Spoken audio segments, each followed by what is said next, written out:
Alina Habba finally deliver. Charges now have been leveled against Congresswoman LaMonica McIver. Yes, baby. Okay. Pam Bondi, you finally did it. Yes. Now that's what I'm talking about. Was that so hard? Was that so hard to make the Kuhner man a little happy? Alina Habba, I love you in a non-sexual way. So this story broke last evening. Obviously now it is spreading. It is viral. It is going everywhere. New Jersey Congresswoman, as you know, we talked about it earlier. What was it, last week? LaMonica McIver has now been charged. She will be arrested today, or I think she's going to hand herself in, but she will be formally arrested for assaulting federal law enforcement officers, as well as impeding and interfering with an arrest. And of course, this stemmed from the Democrats' own insurrection that took place in Newark, New Jersey, at an ICE detention facility, in which now we have a really full picture of what happened. There was the mayor of Newark, Ras Baraka, was there, along with 3 members of Congress, all of them from New Jersey. A bus containing illegal aliens, criminal illegal aliens, then was allowed to enter into the facility.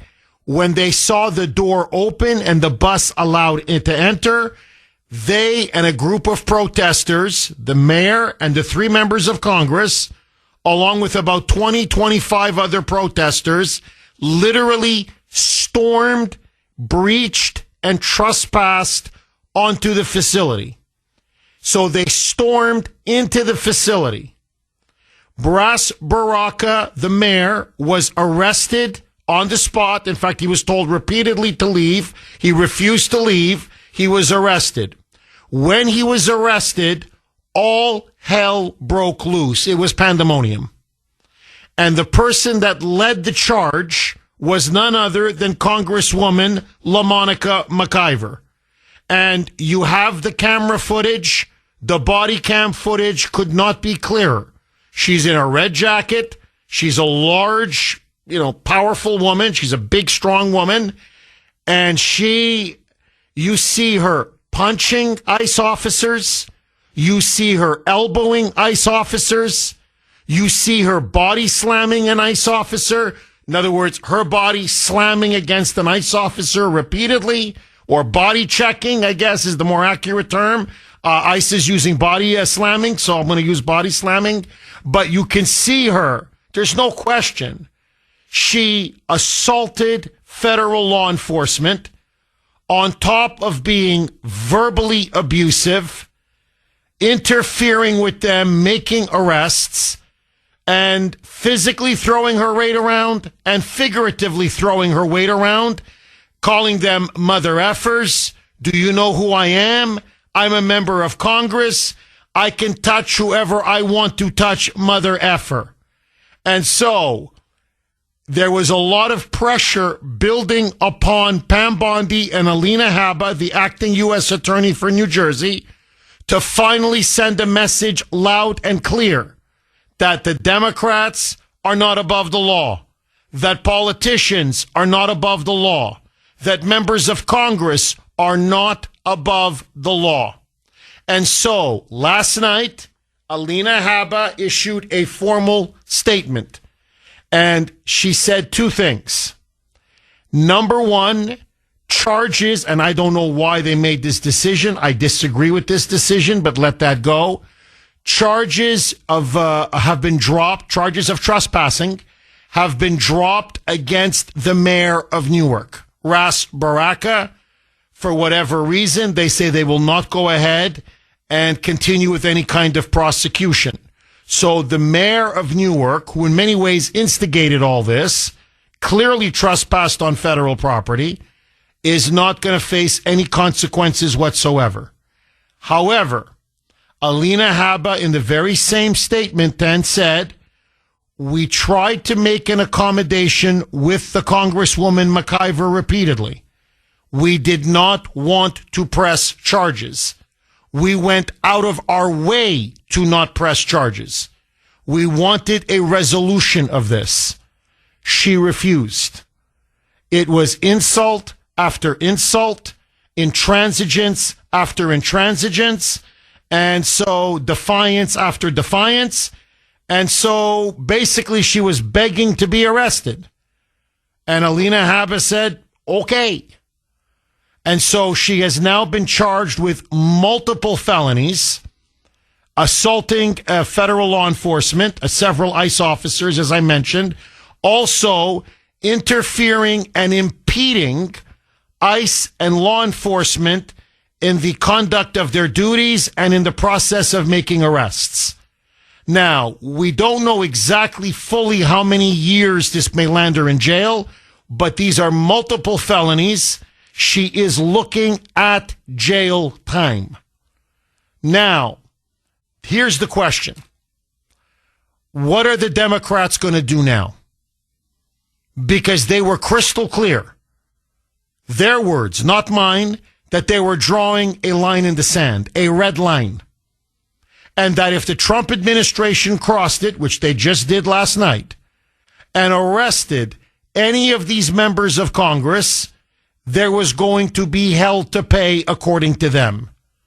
Listen now to Congresswoman AOC. Now, she's referring to Bonnie Watson Coleman in this clip, but she's talking about all three members of Congress, whether it was Bob Menendez Jr., all of them from New Jersey, or Bonnie Watson Coleman or LaMonica McIver. You touch any one of these three, you are touching a Democrat member of Congress. We don't go to jail. We don't get arrested. We don't get charged. You arrest any one of us. You indict any one of us. And we're going to take it to the streets. Listen to AOC. Roll cut 16, Mike. What DHS is trying to say, again, they're using public intimidation because they know that they cannot come for us all. They know that they cannot come for us all. And recently what they said is that DHS is allegedly looking into arresting members of Congress who were showing up for their legal and constitutional obligation to conduct oversight. If anyone's breaking the law in this situation, it's not members of Congress, it's the Department of Homeland Security. It's people like Tom Homan and Secretary Kristi Noem. You lay a finger on someone, on Representative Bonnie Watson Coleman, on Representative, or any of the representatives that were there, you lay a finger on them, we are going to have a problem. Because the people who are breaking the law are the people who are not abiding by it. All right. So, well, they laid a finger on LaMonica McIver.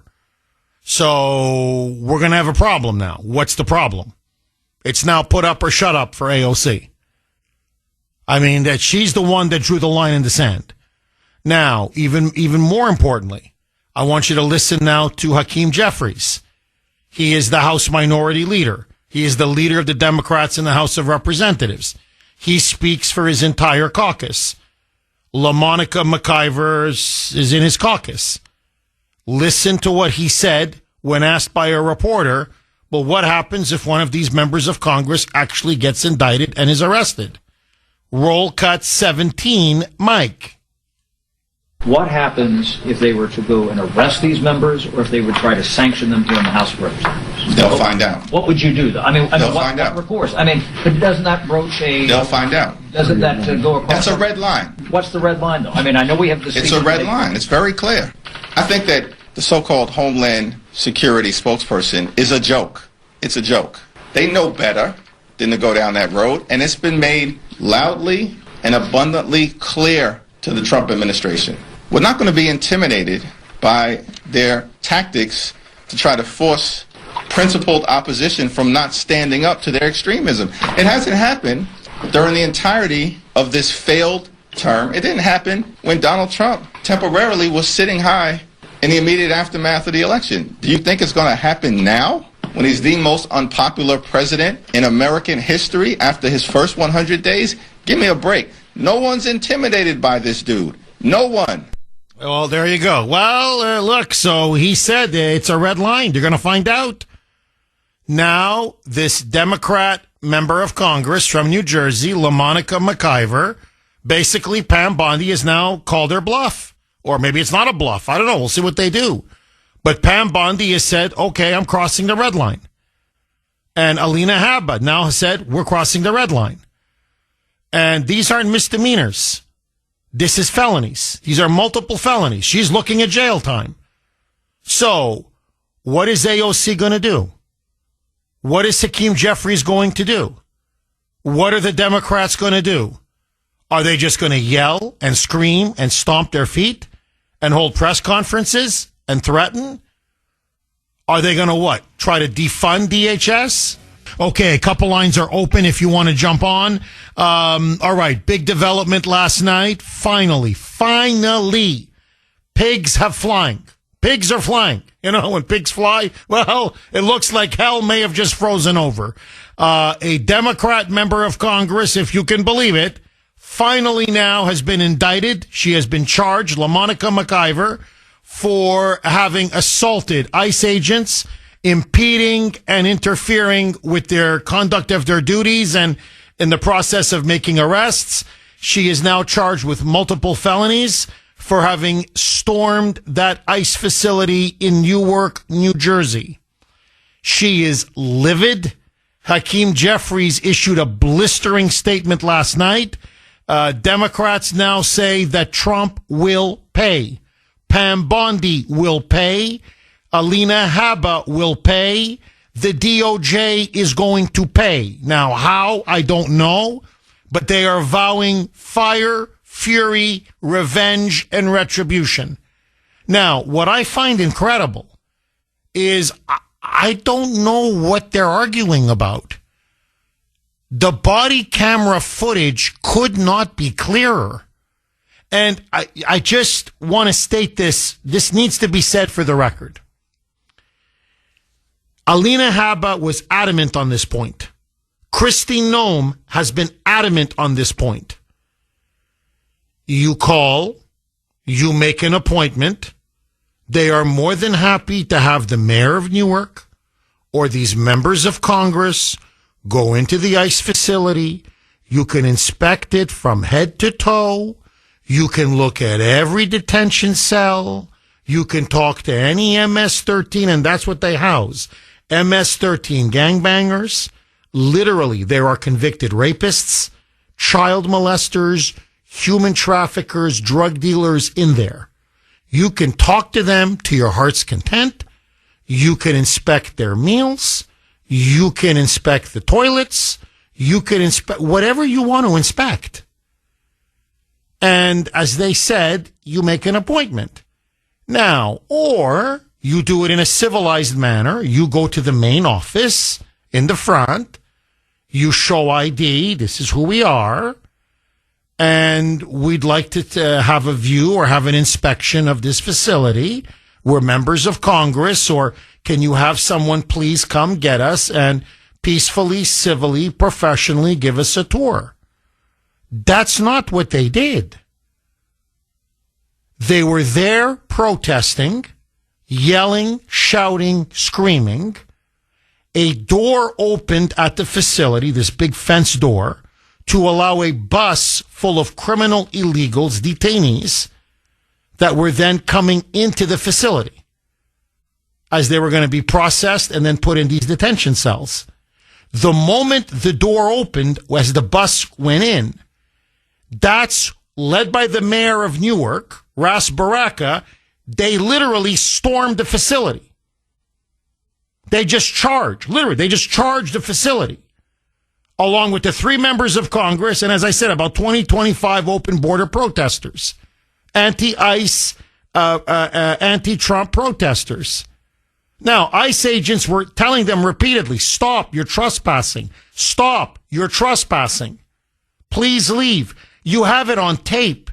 Baraka was told, the mayor of Newark, at least a half a dozen times, please leave. LaMonica McIver was told, I can't tell you how many times, please leave. They refused to leave. And then, when they finally arrested that crazy moonbat mayor, after being told half a dozen times, you're trespassing, please leave. You want to come, make an appointment, we'll give you a tour, you can look at anything you want. You don't just storm a facility. We have very dangerous criminals in here. We have staff. This could create a riot, which is what happened. It eventually erupted into a riot, which could lead to some of these people escaping. These are murderers. These are rapists. These are gangbangers. Like, this is a very dangerous, explosive situation. You're being beyond reckless and irresponsible.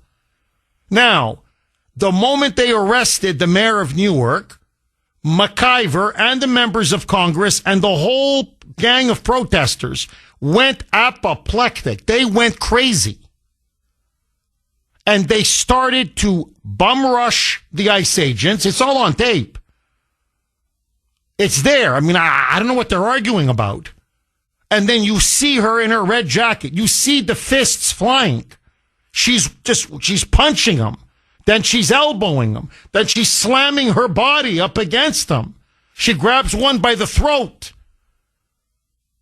Now, here, just to give you a taste. And by the way, you're going to hear a ton of F-bombs. It's all coming from her.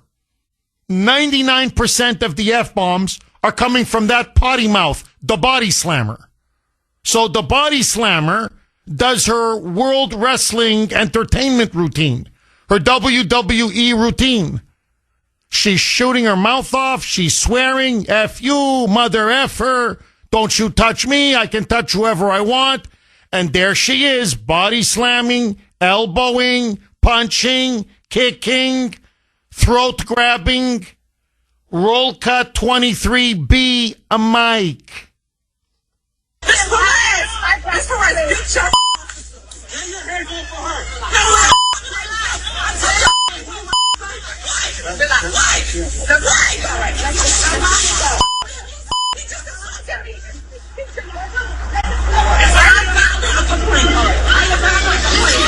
I'm filing a complaint. You don't dare talk to a congresswoman like that. And you got to put your hands on me? You will pay. You guys are creating this. You will pay. Hey, Mr. Perez, you know that's wrong.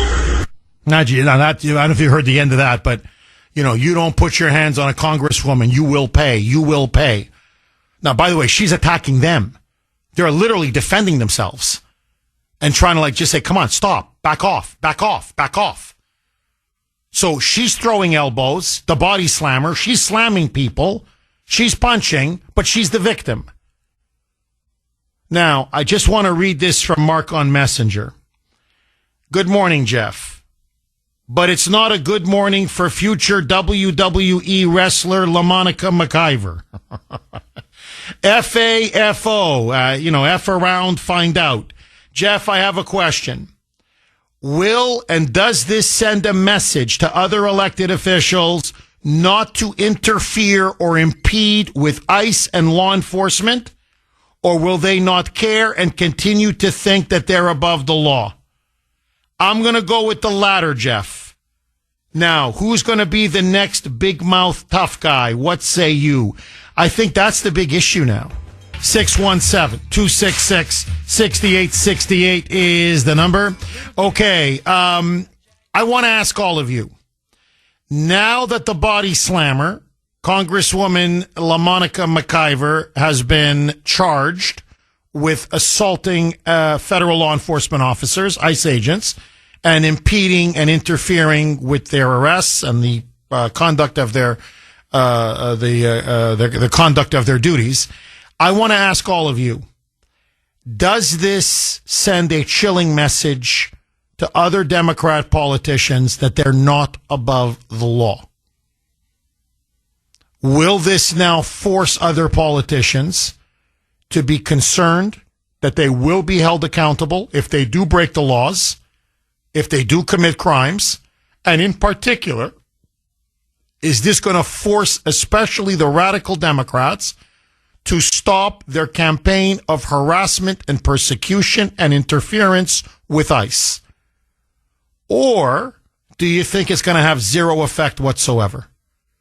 And let me throw one more quick log on the fire because the lines are jammed. 617-266-6868 if you want to be part of the show. She's now going to be formally arrested today. There's going to be no raid of her home like they did to Donald Trump. They're not going to come in with shoot-to-kill orders as they did with Trump. It's not going to be a mugshot that you're going to see everywhere as they did with Trump. Or it's not going to be at 3 a.m.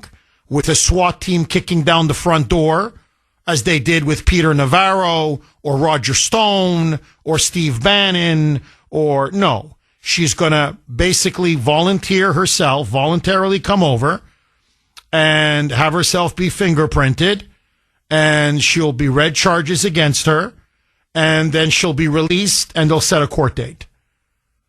So there's going to be no fireworks, no publicity, nothing. It's going to be very low-key. Will she be convicted? She's been charged. She's been indicted. She will be arrested, formally processed, and at least temporarily held in custody. But will she be, in your view, will she be convicted? And will she serve time? Or will she just get a slap on the wrist? Now, my position is this. Tell me if you agree or disagree. I completely support the decision to indict her. I think Pam Bondi on this one did the right thing. I think Alina Habba did the right thing. I would not have dropped the charges, the trespassing charges against the mayor of Newark, because as Shannon said to me on Messenger just about 10 minutes ago, and she's completely right, the J6ers technically trespassed. That was really their crime. There was no insurrection. That's a lie. So, and many of them were invited in. And they were being instigated by undercover FBI agents. And they were being shot at. And they were being attacked. If you want the truth, I'm just telling you the truth. The fact is, they trespassed. And for trespassing, they didn't drop the charges against the J6ers. They threw the book at them. They held them in solitary confinement. Many of them had no charges against them for a year or 18 months. So, if no charges were dropped against the J6ers for trespassing, why were charges dropped against the mayor of Newark, Ras Baraka? I disagree. And I would have gone after all 3 members of Congress, not just the body slammer, who's the most obvious. I would have gone after all of them, okay? But let all that go. If she skates, if she's found not guilty, or if she's found guilty but does no jail time whatsoever, a little bit of community service and an apology and a small fine, no, it's not going to be a deterrent. I think it's going to continue to embolden other Democrats to think, well, look, even when we openly on tape punch, kick, elbow, and body slam ICE agents, we don't go to jail. So she has to serve hard time. For this to have any deterrence, to have any consequence, to persuade members of Congress or Democrats to stop breaking the law, she has to be behind bars. If she's not put behind bars, I don't think it's going to have much of a deterrence whatsoever. But that's me. I want to hear from you. Dave, our Western PA constitutionalist correspondent, thanks for holding and welcome. Good morning, Jeff. How are you? Very good. After the news last night, I was pumping my fist last night, Dave. Finally, a Democrat gets to face some accountability. Finally, now they've been charged and indicted, and God willing, she's going to spend at least a couple of years in jail. Sir. Hey, Jeff, before I carry on my rant, let me tell you something, Jeff. Had this been a Republican, Jeff, the MSNBC would have been all over it. Notice they're not even touching this, Jeff. I was even surprised because I get news announcements on my phone, Jeff.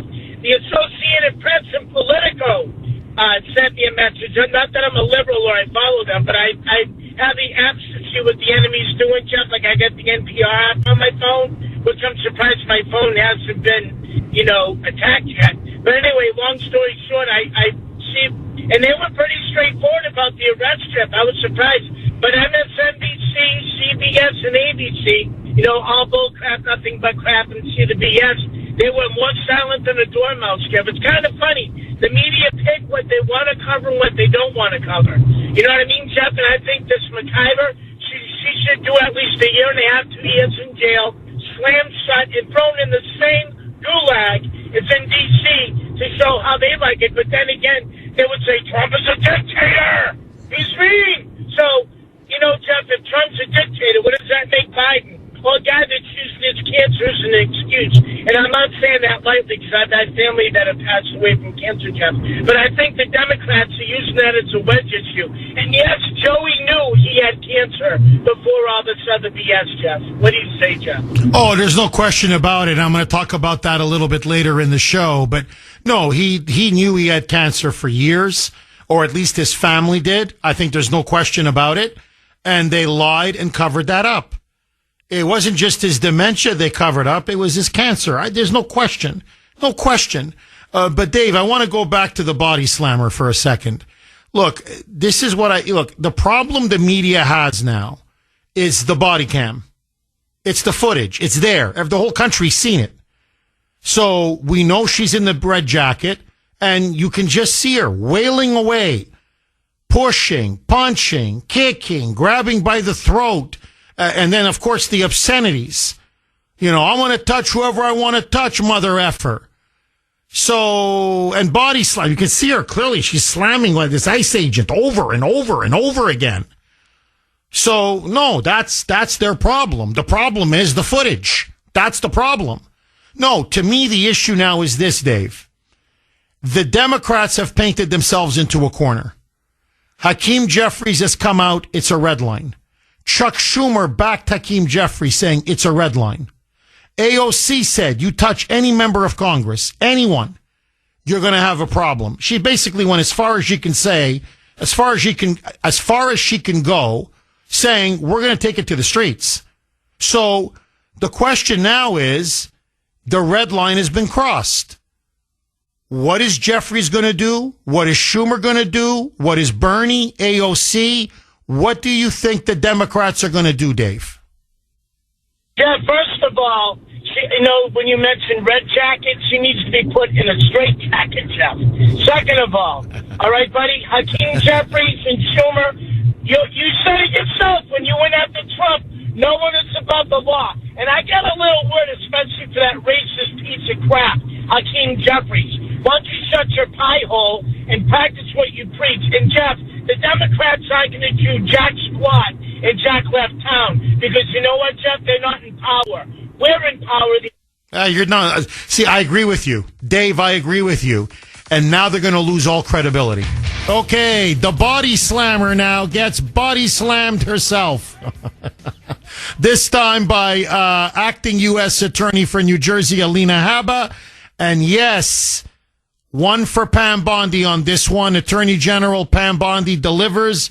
They are now going ahead. They announced it last night in an official statement that Congresswoman LaMonica McIver is going to be arrested today, but she's been charged officially with assaulting ICE agents and with impeding and interfering in the conduct of their duties.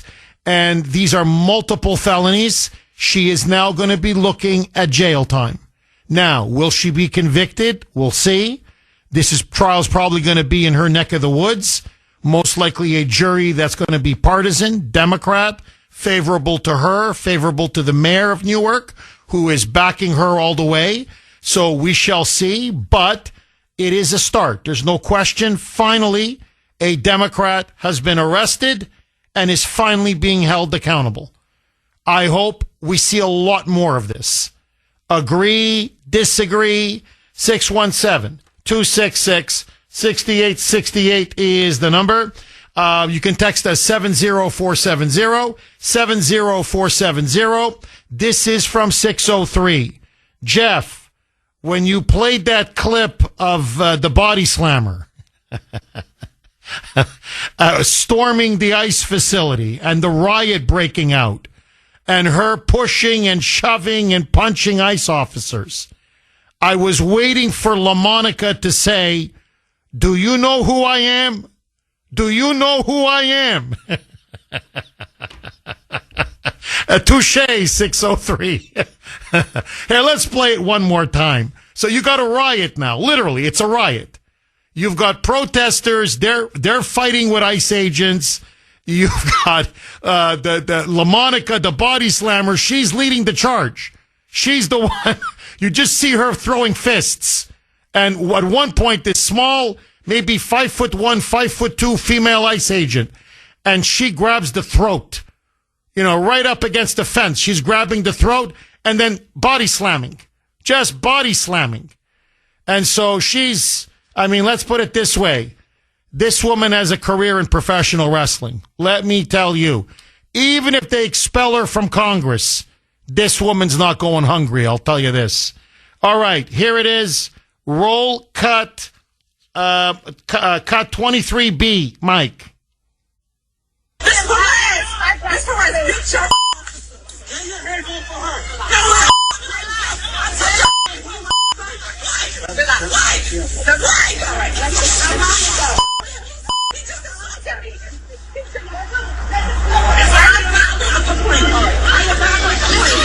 I'm filing a complaint. You can't talk to a congresswoman like that. And you got to put your hands on me. You will pay. You guys are creating this. You will. There you go. You don't put your hands on a congresswoman. You don't dare talk to me like this. Now, Mike, I think, correct me if I'm wrong, because it's all, the camera footage is even more blatant than the audio, obviously. But I think, is that where she starts punching, where she threw 3 punches? And those were good punches. This woman can fight, let me tell you. I'll tell you this, I wouldn't get in the ring with her. I wouldn't last a round with her. Are you kidding me? 617-266-6868. Angelo in Rockland. Thanks for holding, Angelo, and welcome. Good morning, Jeff. I'd love to go in the round with her. What a fun time that would be. But it's about time. Justice could prevail, huh? Isn't that something? So, Angelo, you're happy about the arrest. Do you think, 2 questions, my friend, will she be convicted? And say she's not convicted, just for the sake of argument. Is this going to deter Democrats, these sanctuary city mayors, these politicians from attacking ICE and impeding ICE? In other words, just the fact that she's now been charged and the humiliation of being arrested and fingerprinted and having a mugshot, is this going to send a strong message? Or do you think, no, Jeff, she's got to be there's got to be some jail time. If there's no jail time, there's not going to be much consequences from this. Where do you stand on this, Angelo? I stand on that, as everybody says, like a broken record on the Democratic side. No one's above the law. It's about time that they see justice here, and they have to make an example. If it continues, then you got to go down that road. You just can't go after them for no reason, or anybody for no reason. You break the law and you do those types of things. Look at the January 6th, and you mentioned it earlier, how they threw the key away without any hearings or anything. But yes, they have to be held accountable. If I was Trump or whatever, I'd get the National Guard ready for the riots that might come out of this, and you're going to have to build some camps to put them all in. If it gets wild over for what they're fighting for, rapists, drug dealers, murderers. I mean, I can see if it was just innocent women and children, but it's not. And they took the wrong stand, and they've always taken the wrong stand. And more important things, we got to get America on track, and they're trying to derail the good things that are going on. And that's what they're all about. Oh, you nailed it. No, Angelo, you nailed it. Look, they're there to obstruct, to block Trump, to nullify and negate his presidency and his victory. I think there's no question. And look, to your larger point, again, I want you to think about this. You trespassed, you stormed a federal facility on behalf of criminal, illegal aliens. They're not just non-citizens. You know, they're not, tourists visiting the United States. They literally are people who broke our laws, came into our country illegally, unlawfully. And they are MS-13 gangsters. That's the Newark facility. Look it up. Delaney Hall. It's the worst of the worst. These are convicted murderers, known notorious gangsters, convicted child molesters, sex traffickers, drug traffickers. And you start a riot and assault ICE officers over them? And by the way, they still managed to take a look at the facility. And they admit that the facility is flawless. They had to admit, they go, no, 3 square meals a day. Even the gangbangers are saying, no, we have 3 square meals a day. No, look, it's clean. Look at the cells. They're very clean. No, we have access to water. We have access to medicine. We have access. Look, we got clothes. So even they had to admit they're being treated well. But because they arrested the mayor of Newark for trespassing and the charges have been dropped. And by the way, people need to know this.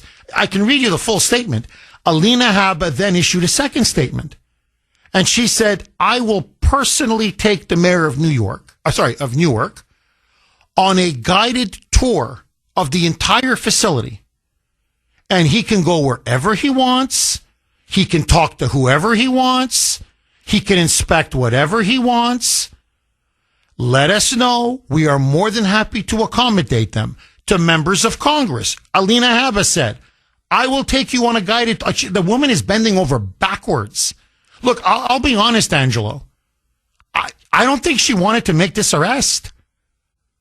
I think this was going to be another one where I'm telling you they were going to drop the charges against Baraka, Ras Baraka, the mayor of Newark, and they were not going to charge the body slammer or anybody. And we were going to say, here you go, Republicans are chicken. Republicans play badminton, Democrats play smash mouth football. They never charge or hold Democrats accountable. They never arrest anybody. But the body slammer, and Alina Habba, if you want, I can read to you the statement. She said numerous times, I reached out to her. Let's resolve this without pressing charges. Let's work to a resolution. In other words, have her just come out and say, look, shouldn't have stormed the facility. My behavior was a little bit out of bounds with the ICE agents. It's not going to happen again. Sorry this happened. Let's move on. Basically, some kind of an acknowledgement that you don't throw haymakers and grab, and body slam ICE agents. And they would have let her off the hook. But she's so arrogant. She's so full of hubris. She's so entitled. She's so full of herself that she kept basically telling Alina Habba, blank off. She kept saying, arrest me, arrest me, harass me. Go ahead, make my day, arrest me. So Alina Habba said, okay. I mean, you keep pushing. If you keep pushing, okay. I think she loves the limelight. You want my honest opinion? I think the body slammer, no one knew her name before this. She was utterly insignificant. She was just one of 535 members of Congress. And now she's, one of the top faces of la resistance, the resistance. And this has augmented her profile. And now she's a darling and hero on the radical left. She, in a sense, it's almost as if she wants to be arrested because she thinks it's going to make her a celebrity. It's going to make her a martyr. It's going to make her a hero or heroine. And what I'm hoping is, because she's confident she's not going to be convicted, I hope they throw the book at her. I hope she fundamentally miscalculates and realizes, oh, this is not fun and games. They're really serious. So we'll see. But I agree with you, Angelo. This is now going to become a very high-profile trial. And you may see the left go absolutely berserk if she goes to prison. So we'll see. But to me, this is a good first step. Dave in Medford. Thanks for holding, Dave, and welcome. Good morning, Jeff. How are you? I'm very good. How are you, Dave? Jeff, I'm going to be straight up about it. To start off with, I just walked into a coffee shop getting a muffin, and someone approached me and heard everything that you were talking about on my phone because I had you on speaker. Jeff, this guy was laughing his tail off. He was a chauffeur. Jeff, let's get right to the bottom line. This broad, with her mouse, and she's shooting her mouth off all over the place. F this, F that, F this, F that. Then she picks up an ice agent, throws her on the ground. Jeff, she should have been punched right in the mouth. With the mouth going on, she's ignorant, she's ghetto, she's got a ghetto attitude. Jeff, she's not even a professional. How the heck did she get into Congress, Jeff? Because she should have been punched right in the mouth after shooting her mouth off. Nobody could touch her, but she can go around slamming and punching everybody else. But she's so damn big, she's bigger than a friggin' car seat. She should have been punched right in the mouth, arrested, taken to jail right there, no bail, have a nice day, and see where the sun shines later on. Jeff, she should have been put in jail right there and then after she picked up that ICE agent. Jeff, I've been arrested for less and taken it to court and everything else the same day, Jeff. If that was me or you, we'd be sitting in the cell someplace waiting for bail. You're dead on. Oh, Dave, you are smoking today, my friend. You're on fire. Fire. You're smoking hot today, man. Look, you're dead on. Absolutely dead on. If this was you or I, we would have been arrested on the spot. On the spot. The U.S. attorney would not be haggling with us and saying, come on, Dave, just give us an apology, okay? Come on, some kind of a public apology and we'll drop the charges. They would have slapped the handcuffs. We would have gone straight to jail. Don't pass go. Don't collect $200. And we would be sitting there. You're right. And we'd still be in jail. So you're absolutely right. Dave, I've got to ask you, do you think now with this arrest, and I agree with you, it should have been done sooner. It should have been done on the spot. I think the mayor should not have the charges dropped against him, and I think the other two members of Congress should have been arrested as well. But let all that go. The body slammer was arrested, okay? Is this going to send a message? Do you think, let's just take Boston as an example. Is Michelle Wu looking at this and saying, I don't know, I don't think we should be obstructing ICE? Or, do you think Healy's going to look at this, or Hochul up in New York, or the crazy mayor of Chicago, Brandon Johnson, or the other whack job in Denver, saying, I don't think we should be impeding ICE. We impede ICE. We could end up like the body slammer. We could have charges and indictments, and we could be looking at hard time. Is this going to have any effect whatsoever in your view, Dave? Jeff, I don't know, because the whole thing is, too, it's about the money, Jeff. They got money to play with, which is our tax-paying money that we pay into. And at the same time, Jeff, you got governor friggin' drag queen in charge of the state. You got the mayor who's a commie. I don't think they care, Jeff. They think they can still do whatever they want and get away with it, Jeff. They should have, like I said, they should have put Mayor Wu and Governor Drag Queen in jail when she started shooting her mouth off saying, this is our city. No, this is not your city. This is the people's city of America who pay the taxes into all these things going on, and everybody else is sucking out $25,000 apiece to go get a house someplace who shouldn't even be here. Jeff, my brother can't even get housing, and he's a veteran, and they're giving him a hard time at the friggin' housing because they say, oh, get in line. Incredible. Dave, if you don't mind me asking, did you have a coffee with your with your muffin? Oh, yeah, Jeff. I went to Dunkin' Donuts before I went to the muffin shop, and I walked into the muffin shop right here over in Medford. Very good muffins, by the way. The chauffeur grabbed me. He heard your voice. He knew exactly what was going on. He says, "You're in the wrong place to have that on the radio." I says, "I'm an American. I do what I want." Good for you. It's America, Jeff. Good for you. No, the reason why I asked if you had a coffee, because, man, you're full of energy today. You're revved up and ready to go, Dave. You're clicking on all cylinders, my friend. Dave, thank you very much for that call.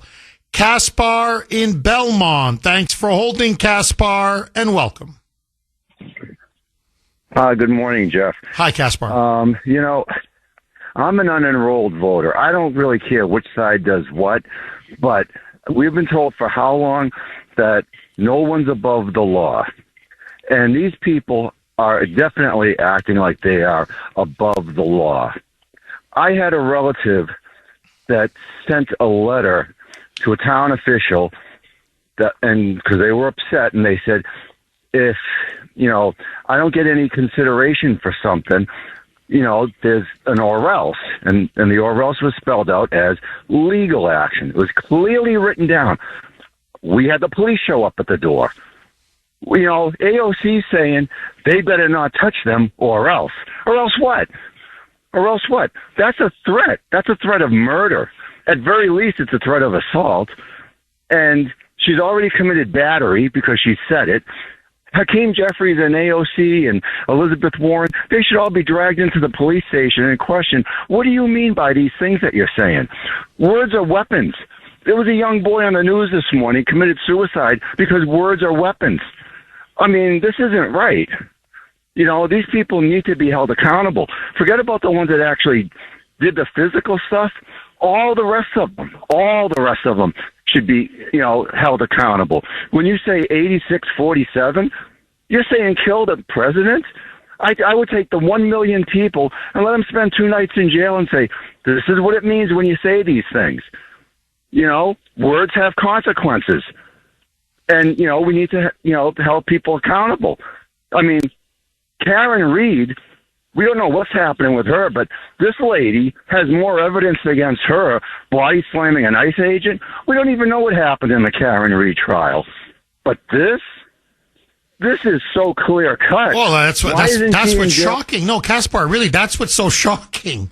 I mean, the footage, and it's not like it's 10 seconds. I know some videos, it's grainy. You really can't see that well. It's 10, 15 seconds. And you're like, I don't know, is that her? Is it not her? This goes on. It's clear. It's clear as day. You see the footage. It goes on minute after minute after minute.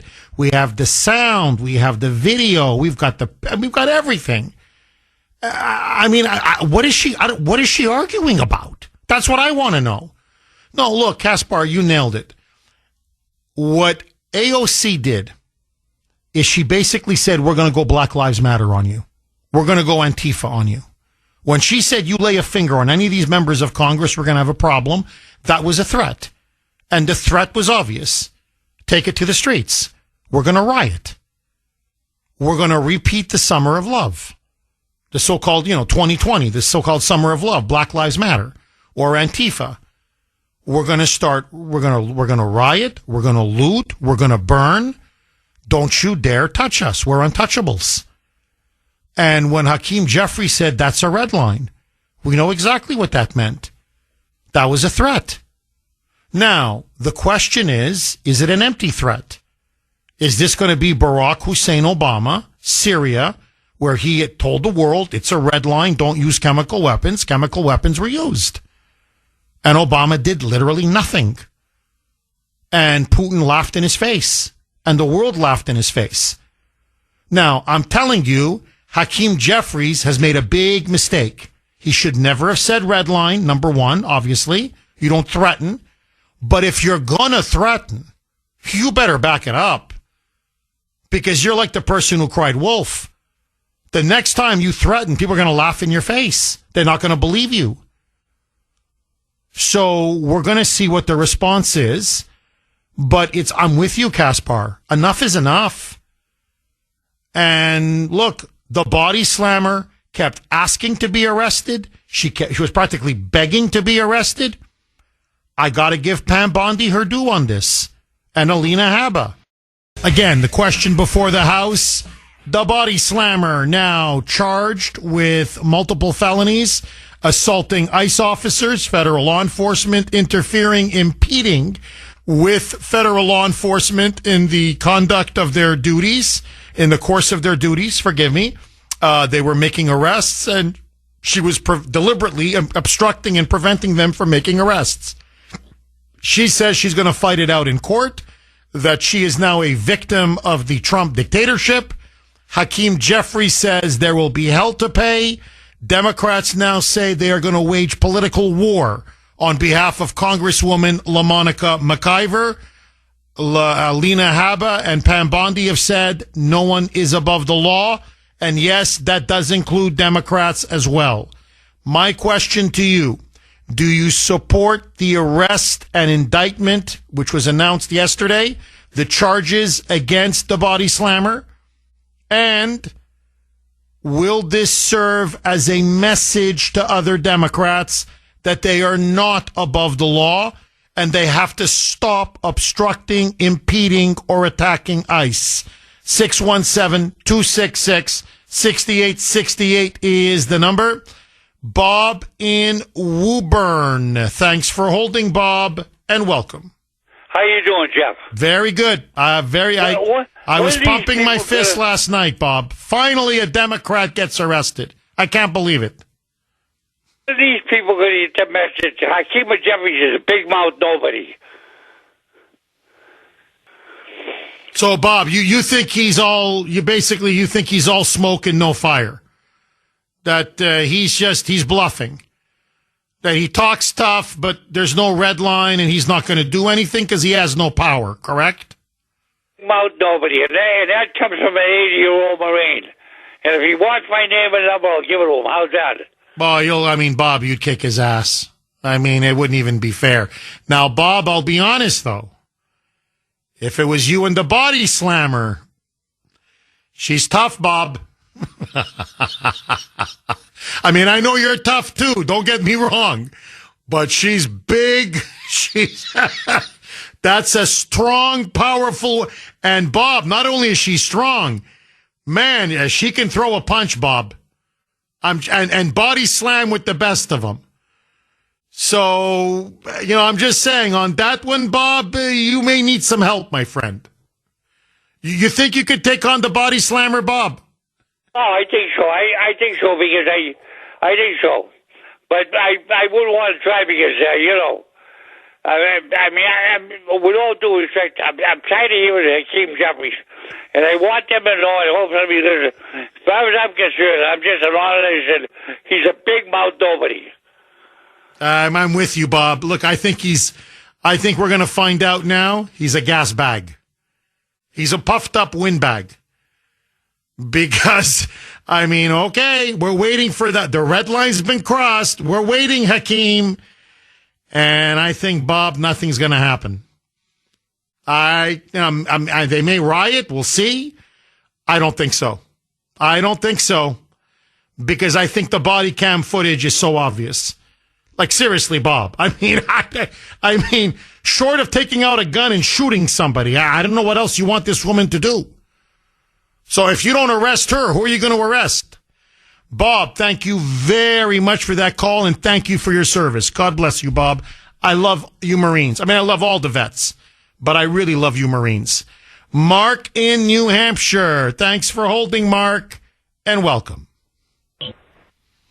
Good morning, buddy. How are you? Mark, I got to ask you the same question I asked Bob the Marine. You think you could take on the body slammer? Jeff, I grew up on a farm, and I used to, push 2,000-pound steers around. I might have a shot with her, maybe. I've got to believe she probably has cloven hooves, so she's just a big side of beef. So as long as you kick her hard enough, she'll move. But listen, buddy, I gotta say this. First and foremost, Jeff, I will bet you a weekend up north on Winnipesaukee at one of the beautiful hotels up here in my town that woman does not do a day in jail. If it goes to trial, she's going to plead no contest, get a suspended sentence. She'll get 6 months suspended sentence, and she'll do it no problem. They'll order her just to stay away from the ICE facility. That'll be the end of it. But the bigger problem that we have here, Jeff, is that you have an entire segment of the population, this hardcore left, and they believe, and they've been allowed, to do pretty much whatever they want when it comes to protests, when it comes to, peaceful protests.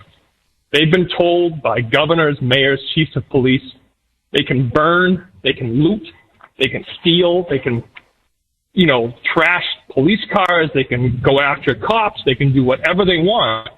And they're given the, excuse that, this is just their way of grieving. This is reparations. This is them just reaching out to say, help us, Jeff. And if you think for a second that they're going to back off of going after ICE, you're crazy. They're going to give their march notice to the media. The media's going to go out there and they're going to tell everybody through their allies that they need to get out there and they need to protest, Jeff. And you're going to have people like Maxine Waters saying, just like she did with members of Congress, when you see ICE agents, you surround them. You let them know you can't be here in our town. You need to get out. Keep our people safe. They're going to start outing ICE agents. They're going to find out where they live. You're going to see, outside ICE agents' homes. They're going to do everything that they can, Jeff. Political change through violence.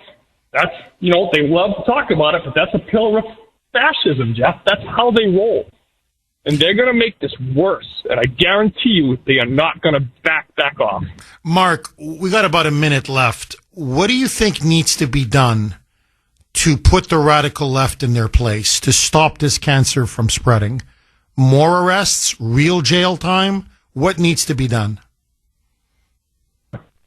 Jeff, I would love to say that if we just start locking these fools up, things are going to change. But, groups like Antifa, BLM, the Alphabet Mafia, they are so invested in trying to just undermine this country and, tear up the Constitution and try to rebuild it, in their vision of this, perfect utopia, and they hate so much, Jeff, that I don't think that there is any way to get them to change the way they are.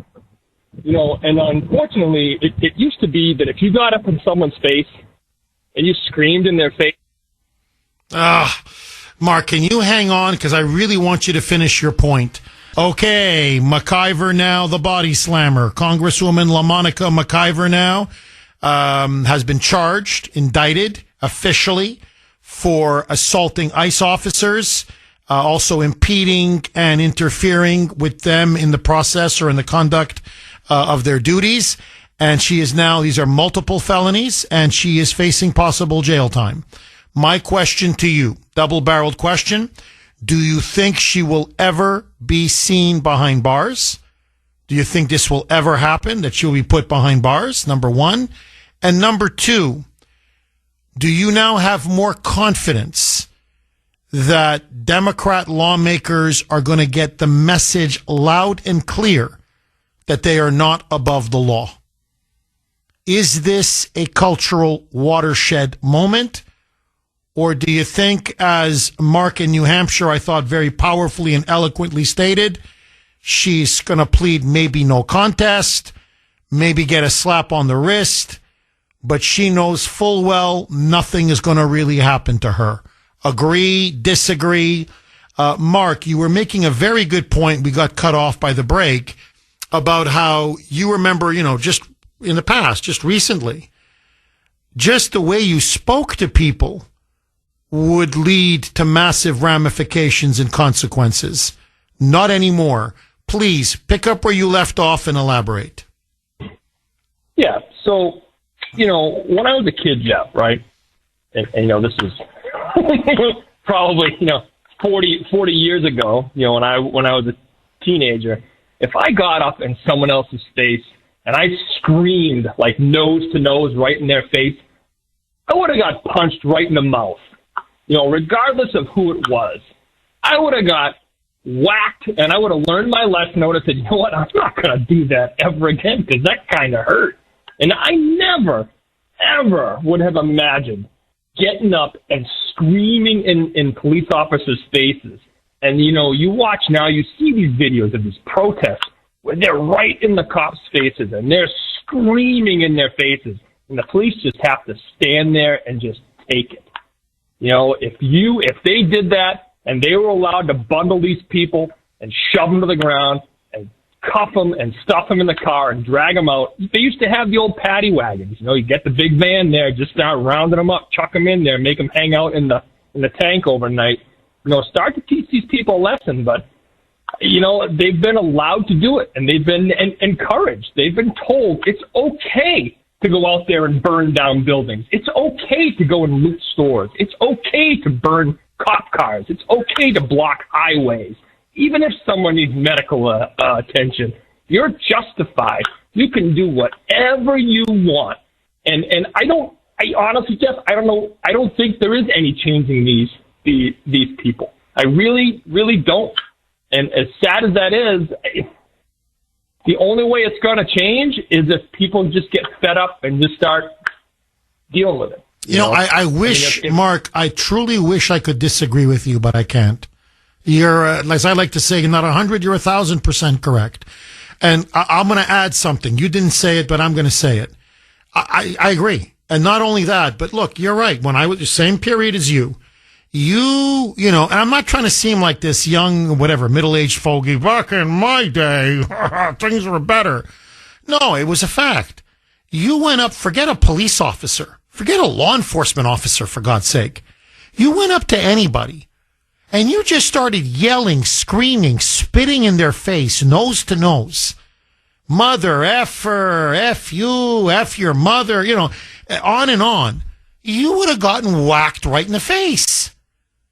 And I'm telling you, the cops would come and say, well, you had it coming.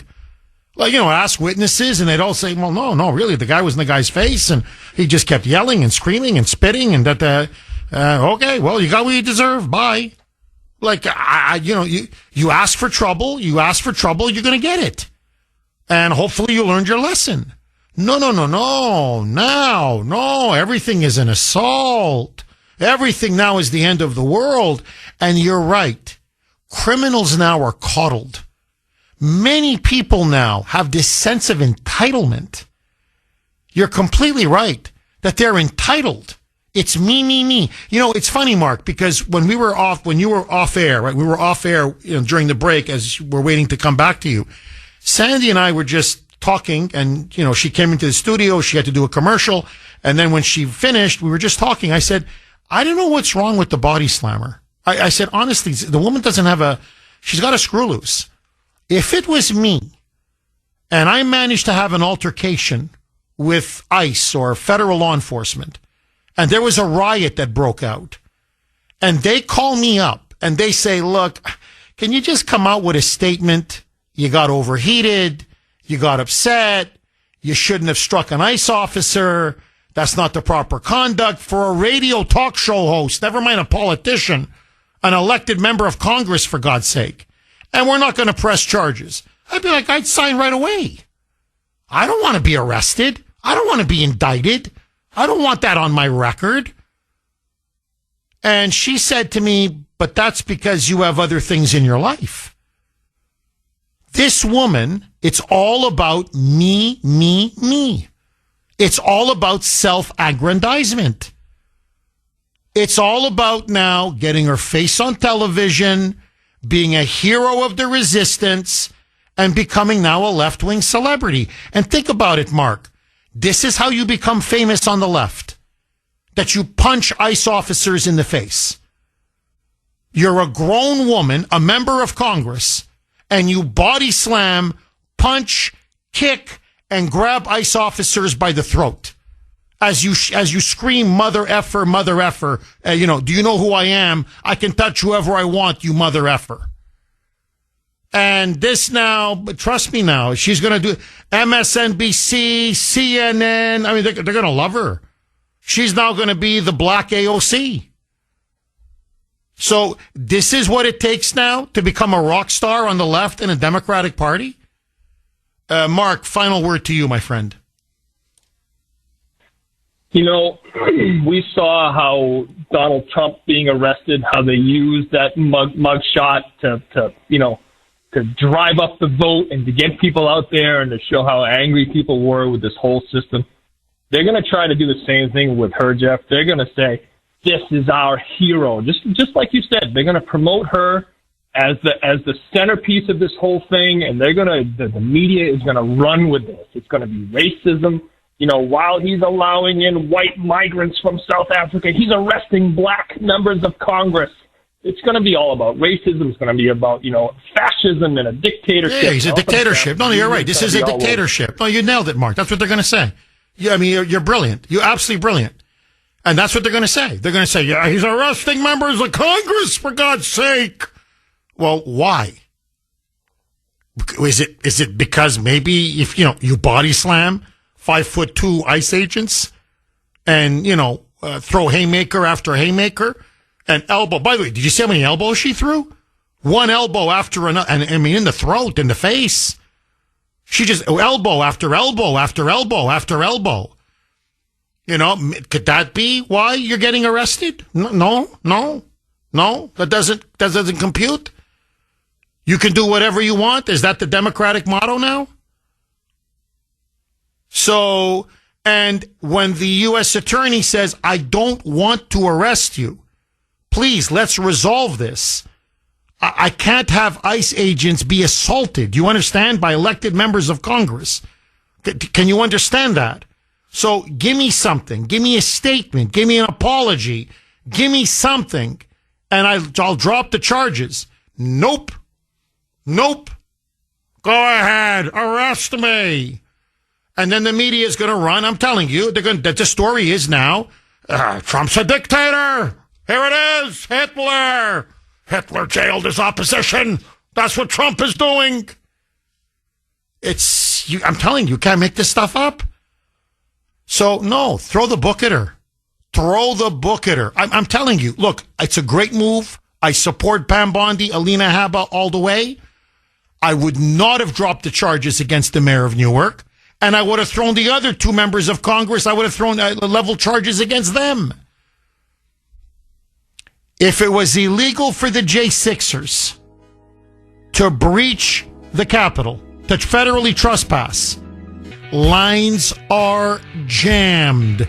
So let me ask you, text line, I got to say, if I'm just going by the text line, many of you are saying, Jeff, no, this is a watershed.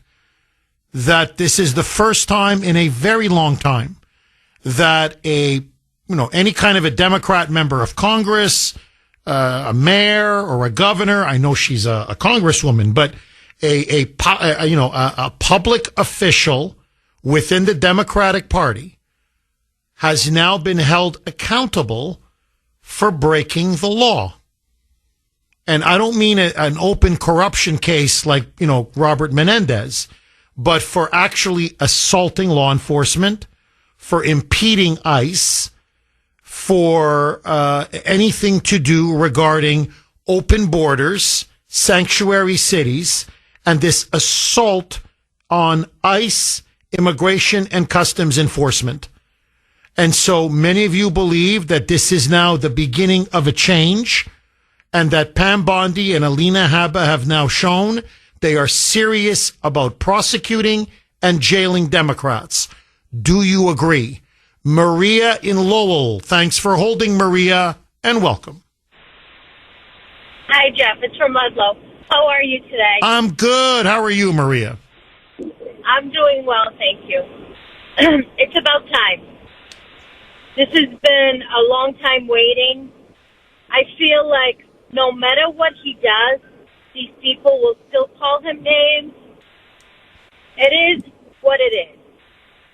These people need to pay. They need to know and understand that for everything they do, there is repercussions. There is you shouldn't be doing these things. And the thing that they've grown accustomed to do whatever they want, say whatever they want, with no consequences.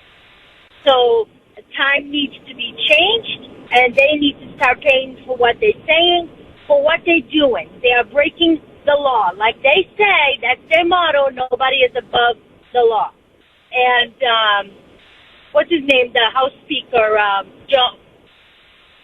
Mike Johnson? I forgot his name. Mike Johnson. Yeah, Mini Mike.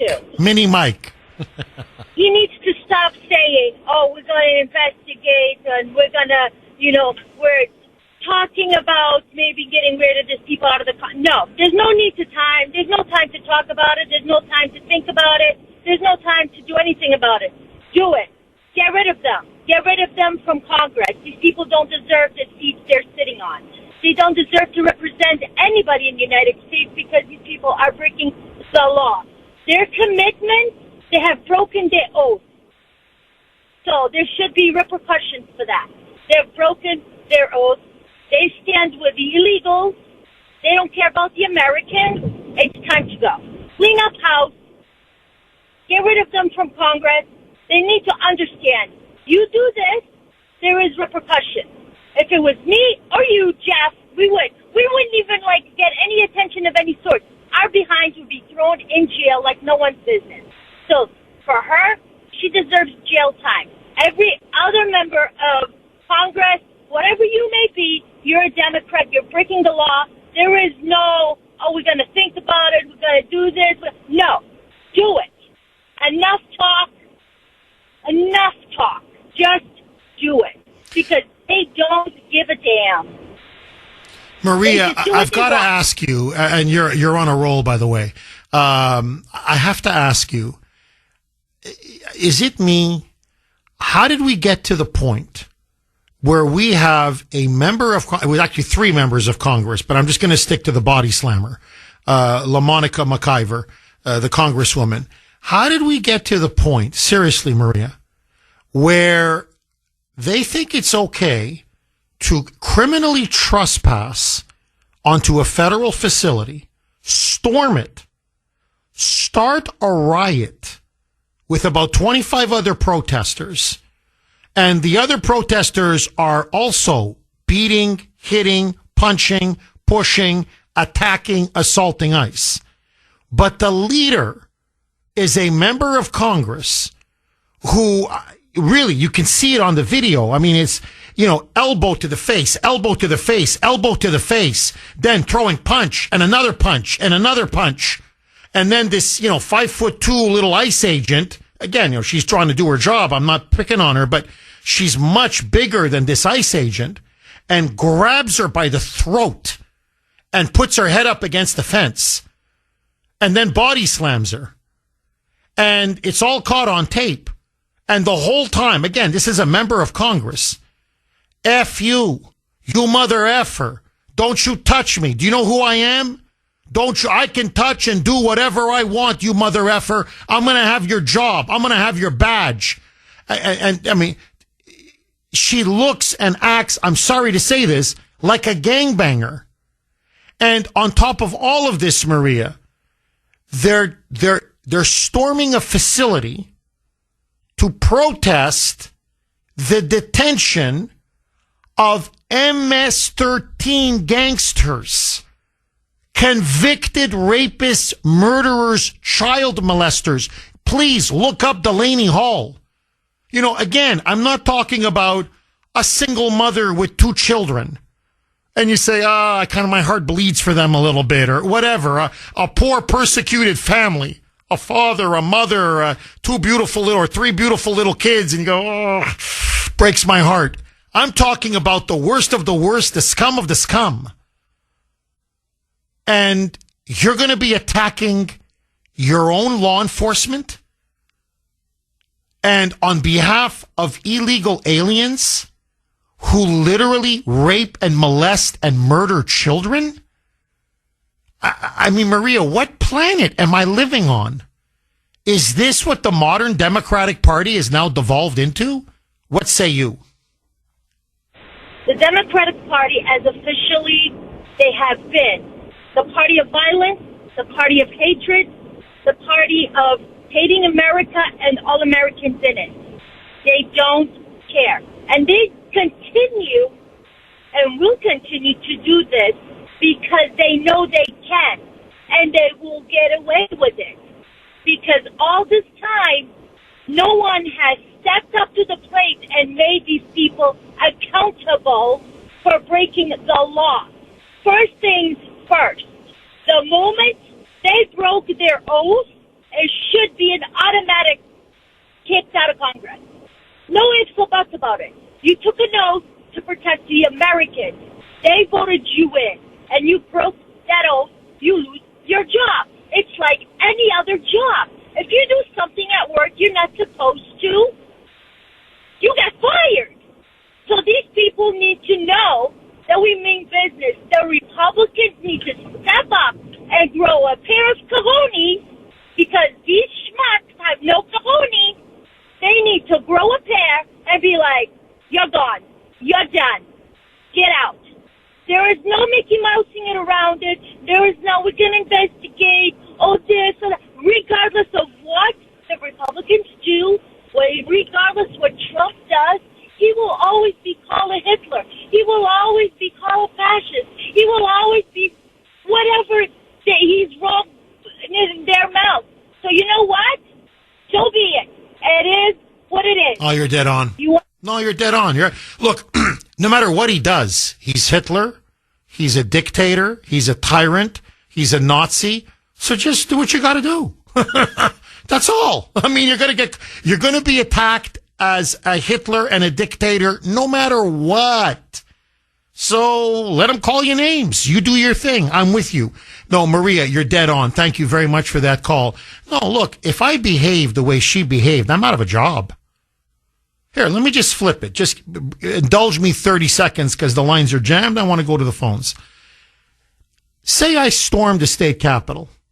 You know, we always hold rallies very often on the steps of the State House. Forget what the issue is. Here, the audit. Okay, the rally we didn't hold recently because of we thought was bad weather. It ended up not being bad weather, but let that go. So imagine there we are protesting legitimately. You know, the fact that they won't hold a state audit of the legislature and the budget. And that 72% of Massachusetts voters voted for an audit of the state legislature. Now, I get so upset by this that I illegally trespass onto the state capitol grounds. I lead 25 other protesters. And then on foot, on body camera footage, you see the Kuhner man, not today, whatever happened, but just indulge me. And you go, who's that big guy with that Boston Bruins hoodie? My God, that's the Kuhner man. And you see me throwing punch after punch, beating a police officer, elbowing a police officer in the face, grabbing another one by the throat, body slamming another one, kicking and stomping another one.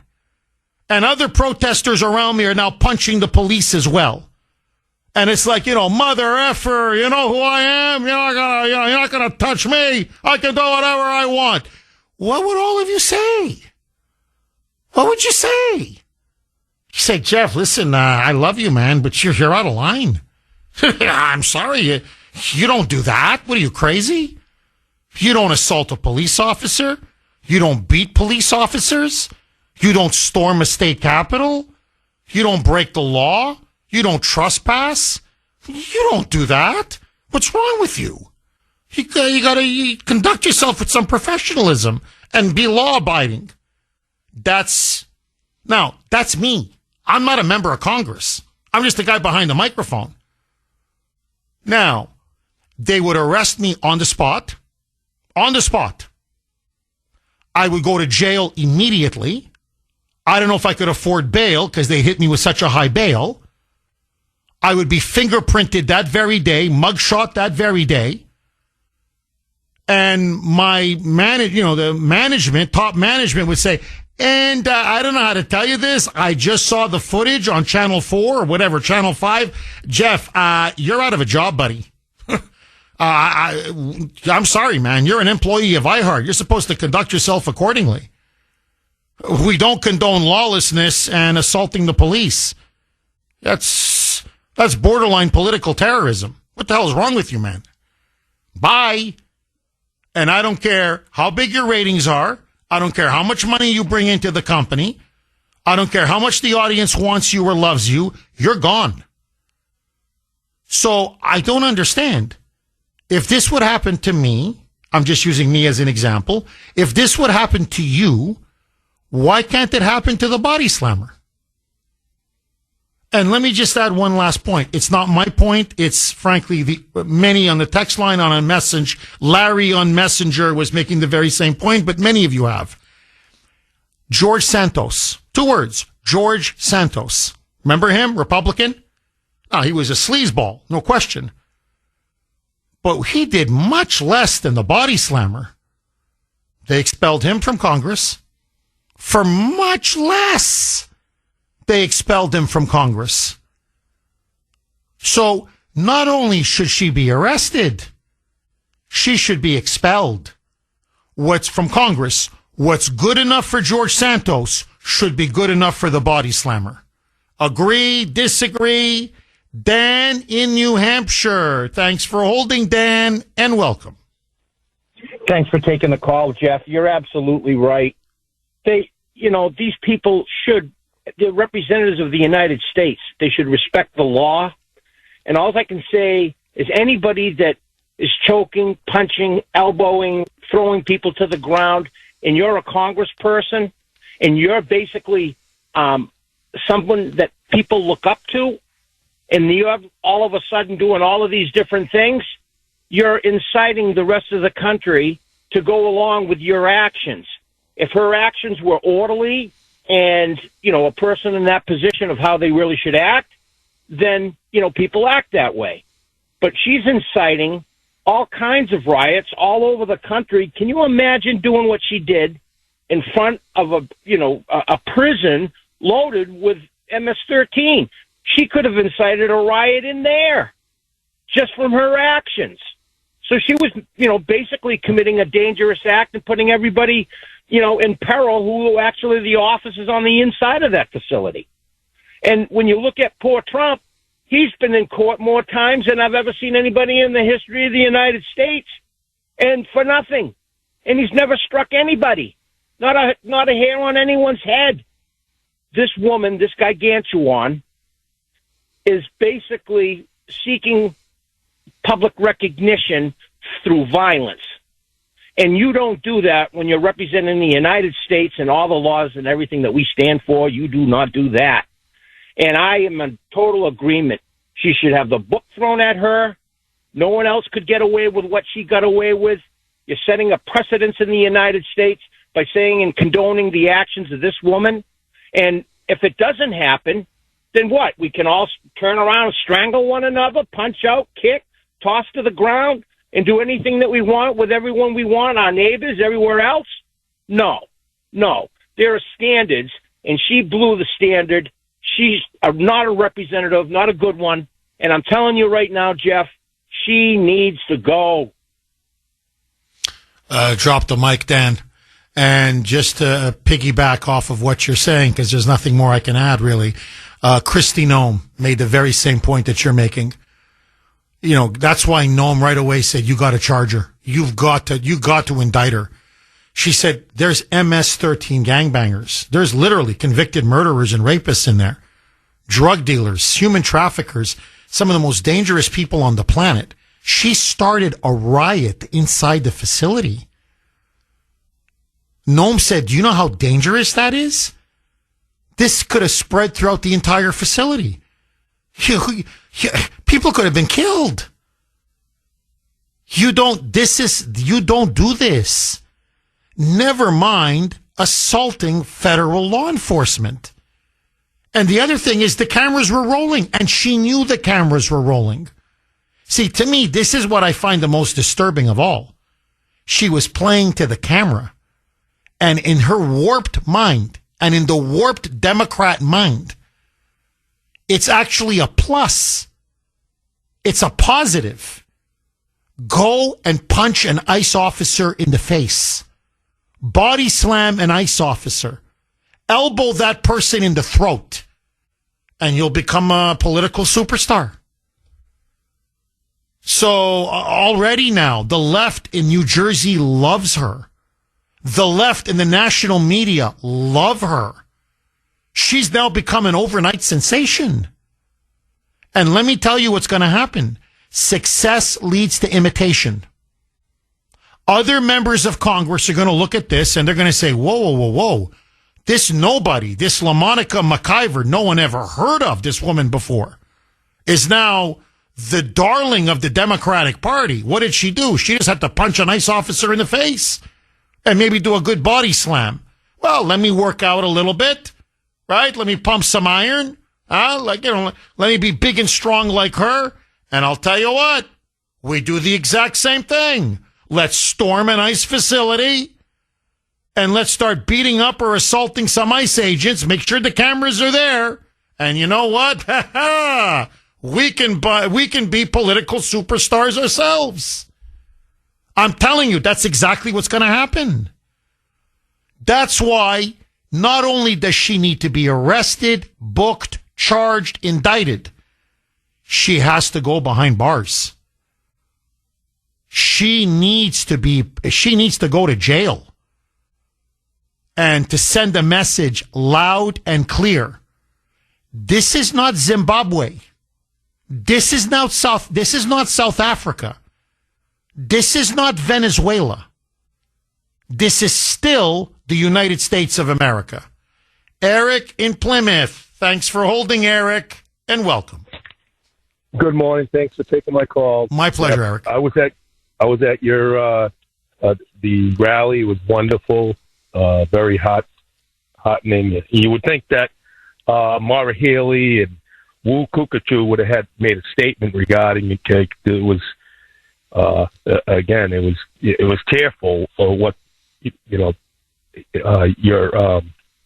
the spokespeople had spoken about in their ordeals. Okay, and this has set precedent already. January 6th. Okay, and above the law. Okay, that's what they identify themselves as. Okay, so laws don't apply to them. So the Christy Nome, Pam Bondi, Cash Patel, they need to really ramp it up. Okay, it's just birds of a feather flock together. The young are seeing this. Okay, and they're setting precedents for them to be unruly like this leader. It's disgusting. And it's been going on way too long. And the hammer needed to be brought down a long time ago. Well, the danger now, Eric, and you really put your finger on it, is it started with Black Lives Matter and Antifa, okay, 5 years ago. But I'm not defending it. I was opposed to it from the beginning, vociferously, staunchly opposed. But they were targeting police stations and courthouses, and they were torching, businesses and chunks of entire cities. But now the rebellion has spread. This lawlessness and anarchy has spread. Now they're actually attacking federal facilities, federal law enforcement, ICE. And the reason why, so basically now they're at war with the federal government. They're at war with the Trump administration. And what they're saying is, we can shut down ICE facilities. We can attack ICE officers with impunity. And nothing should happen to us. And the reason why, and I'm just going to give Tim Walz, Tampon Tim, that crazy moonbat governor of Minnesota and Kamala's running mate. Here, I'm just going to cite him. He recently gave a commencement address in which he literally compared ICE to the modern Gestapo, where he said that they're picking innocent people up off the street in unmarked vans, and that these people are being disappeared and then being sent to torture chambers or torture prisons. Okay, so just to put an exclamation point on what I was saying just before the break, what you're now seeing, and this is a very dangerous idea, very pernicious, and like a cancer, like Joe Biden's prostate cancer, it's gonna spread. It's gonna metastasize to the bone, and once it starts getting to the bone, it's fatal. It's potentially it's potentially will kill you. Is this very perverse idea? It's a lie that Trump's ICE agents are Trump's Gestapo, and that ICE facilities are the modern day equivalent of concentration camps. And of course that Trump himself is Hitler. Now, you've got people like Tim Walz, but he's not the only one, that are telling graduating students at commencement addresses, you're living now in a fascist dictatorship. They're like, what? Well, yeah. I was the VP candidate under Kamala Harris. I'm the governor of Minnesota. I'm an authority figure that all of you should look up to and respect. And I'm telling you that we now have Hitler reborn in the White House. And his modern day Gestapo is ICE. And then with no evidence whatsoever, I mean, literally just making it up. It's like political pornography. He then tells them, in some of the worst fear-mongering I've ever heard in my entire life, that ICE is going around, this Gestapo, in unmarked vans and just randomly scooping people, kidnapping them, scooping them off the streets, and then throwing them in these vans. And they could be Americans, they could be non-citizens, they could be illegals, they could be legal. It doesn't matter. And that these people are, quote, being disappeared, in which then they're being tortured, and then they're being deported to these supermax or torture prisons, as they now call them, which has now become basically the new Auschwitz or the new Buchenwald. Now, long story short, you're saying, Jeff, these people are absolutely insane, which is true. But people are believing them, and they're acting on them. And so that's why they now have it as their mission to storm ICE facilities, to assault ICE officers, to impede and interfere ICE as they make arrests, to start riots at ICE facilities, and to abolish ICE and to shut down every single ICE facility. According to these whack jobs, like the body slammer or like the mayor of Newark, the reason why if you say to them, well, why are you there? Why are you trespassing? Why did you attack ICE? They're the modern day Gestapo. And the MS-13 gangbangers are the equivalent of innocent Jews under the Hitler Nazi concentration camp system. That's how crazy. That's what about the lunacy, the insanity that has now taken over this party and its leadership. So they look at this and they say, yeah, of course, hey, what are you talking about? We're stopping a genocide. Now, you can't reason with people like this. I don't know. I think it's impossible. Liberalism is a mental disorder.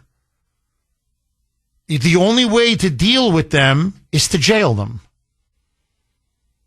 The only way to deal with them is to ignore them and to just keep deporting illegal aliens and keep securing our border. And if they dare interfere with ICE, or even worse, start riots or storm ICE facilities or punch ICE agents or grab them by the throat or elbow them or body slam them, is just keep throwing the book at them. And maybe after a while, they're going to get the message. And look, I think there's a certain point where the Republican Party now has to stand up to the Tim Walzes of the world and the Bernie Sanders of the world and the Hillary Clintons of the world and the Elizabeth Warrens and the AOCs of the world and say, I'm sorry, you're lying. This is shameless propaganda. This is disgusting misinformation and disinformation. It's dangerous. It's irresponsible. It's reckless. It's false. You're getting ICE agents now assaulted, and soon you're going to get ICE agents killed. And you're really laying the groundwork for a civil war, if you want the truth. That's what they're really doing. And I'm sorry, but this is hate speech. And I think now they need to be told. If you think you're living in a Nazi dictatorship, you need to be committed to a mental asylum. You're insane. End of discussion. So, look, I commend Pam Bondi. It's a first step, but it's a necessary first step. Agree, disagree. Henry in New Hampshire. Thanks for holding, Henry, and welcome. Hey, Jeff, great to be on the air with you this morning. My pleasure, Henry. Jeff, I got to tell you, this is really, as you just put it, a disease between the Trump derangement syndrome, which is it's rampant in many ways, but now here are these nut libs that are actually they want to be on camera. Here now everybody curses when they're on TV. It's amazing. They drop the F-bomb and drop the S-word and everything else. And people on their side, as you said, they love it. It's a badge of honor. Jeff, this has got to go as far as the respect that is not paid to law enforcement is ridiculous. This chick who's hitting people in the throat the whole 20 yards, well, you know something? You have to be made an example. You have to learn. Just like anything else, if you were not brought up to comport yourself and respect authority, honestly, Jeff, it's ridiculous. And it is really a horrible disease that these people have. Really. I agree. No, well, look, and it's spreading. 617-266-6868 is the number. Okay, just a very, very quick notice to everybody out there. There is going to be a rally to reunite the Rivera family. Izzy Rivera, Ruth Encarnacion are going to actually be together for the first time in public since their family was torn apart. This rally is going to be held May 22nd at Fitchburg District Court from 9 a.m. to noon. Fitchburg District Court is on 100 Elm Street. So again, let's get the Riveras back together again. They deserve to have custody of their children and to be left alone from DCF. So Izzy Rivera, Ruth Encarnacion will be together in public. First time since their family was torn apart at a rally to reunite the Riveras. It will be at Fitchburg District Court, 100 Elm Street, May 22nd, 9 a.m. to 12 noon. All right. Just very quickly, what has been the theme of today's show? Really, delusional Democrats. That the Democrats now are clearly suffering from mass delusion. You've got the body slammer, Congresswoman LaMonica McIver, who thinks that she's not going to be arrested, even though she's literally caught on tape, body cam footage, again and again and again, punching, kicking, elbowing, body slamming ICE agents. But in her mind, nothing is going to happen. Nothing should happen. She's delusional. You have Democrats now at the top leadership level spreading the delusion, the sick, evil delusion that ICE is the modern day Gestapo and that they are going around in unmarked vans snatching people off the street, whether they be U.S. citizens or illegals, or it doesn't matter. They're just grabbing people, snatching them, kidnapping them, torturing them, and then deporting them to torture prisons in El Salvador. Okay? It's pure and utter sick delusion, pathological delusion. Okay. We talked about it yesterday, but this story just keeps getting bigger and bigger and bigger. The delusion of Joe Biden. And the delusion in particular that Joe Biden was fit to be president of the United States and that there was no cover-up. So, even after the Her tapes have been released, and you clearly hear in those tapes, Joe Biden is mentally gone. He is addled, crippled with dementia. His mind is disintegrating. He cannot finish a sentence. He cannot finish a coherent thought. He can't remember when his own son died. He can't remember when Donald Trump was elected in his first term. He can't even remember when Trump was sworn in. He couldn't even remember, Biden couldn't remember that he was vice president. And then, on top of all of this, we now find out that he's got, because his people revealed it to the public, they announced it, that he is now suffering from an aggressive form of prostate cancer, Gleason scale 9, that has now spread to his bones. And now you have, listen to this, Democrats using that announcement, and that's why it was announced, saying you can't talk about Biden's mental decline. You can't talk about the cover-up that took place his entire presidency. Because now he's got cancer. So we have to be sympathetic to him and to his family. This is not appropriate. This is rude. It's impolite. It's unpresidential. How dare now we talk about the Her tapes?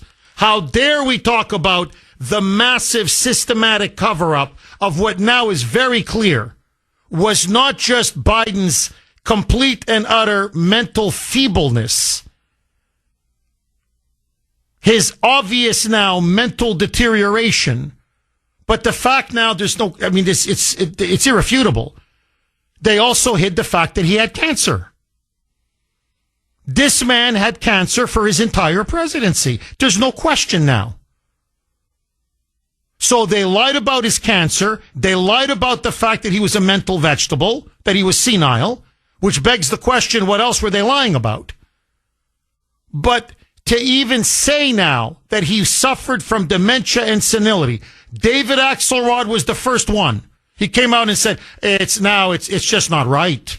You can't, in the wake of this cancer diagnosis and its revelation to the public, how dare you talk about Biden and whether he was mentally fit to be president of the United States. Listen now to Hakeem Jeffries. Okay, Mr. Redline. Well, this is what he said now, saying to even argue that Biden was mentally deteriorating, that he was addled and suffered from dementia, is a quote-unquote conspiracy theory. Listen to this. Roll cut 5, Mike. Why were Democrats not more open to talking about President Biden's age in 2024? My thoughts and prayers have been extended to President Biden. It's a painful moment for him and his family. It's a very serious diagnosis. My expectation that President Biden is going to meet this moment with the courage and resilience that he's consistently shown. Seems to me entirely inappropriate that at this moment in time, when President Biden is dealing with a serious and aggressive form of cancer, there are Republicans who are peddling conspiracy theories and want us to look backward at a time when they actually are taking health care away from the American people. No, as House Democrats, we're going to look forward. They literally are trying to take health care away from millions of Americans at this very moment in the dead of night. And Republicans want to fan the flames of conspiracy theories at this moment, no thank you. He's disgusting. I'm telling you, he's disgusting. First of all, what health care? Again, notice that. They always come up with some BS lie. They're going to push Granny off a cliff. He's taking away our health care. Okay, that's a complete lie. Just naked fear-mongering and lying. Okay, but let that go. You know, I'm sorry. I kind of felt a little bit bad for Biden.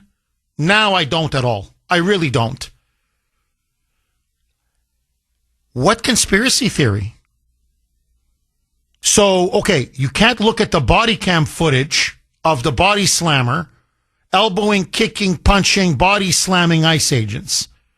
Now, the her tapes don't exist? We didn't hear what the whole world heard? Now it's a conspiracy theory that this guy was mentally gone? That Biden was clearly suffering from dementia?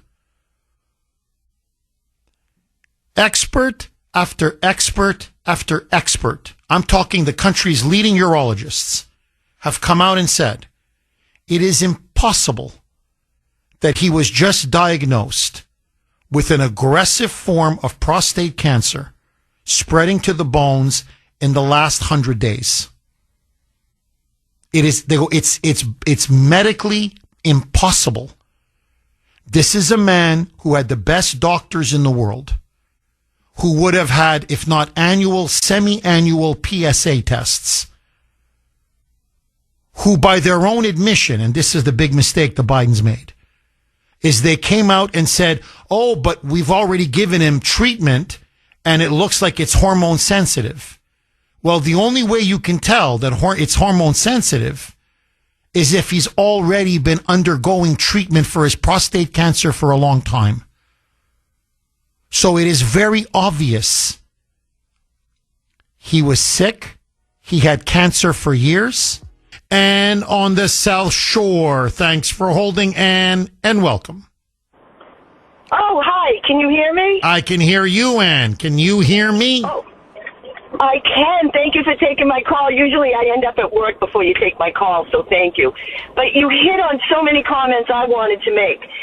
Number one, the Biden family, I'm so sorry. We don't wish cancer on anybody, right? The big C sucks, and we don't care.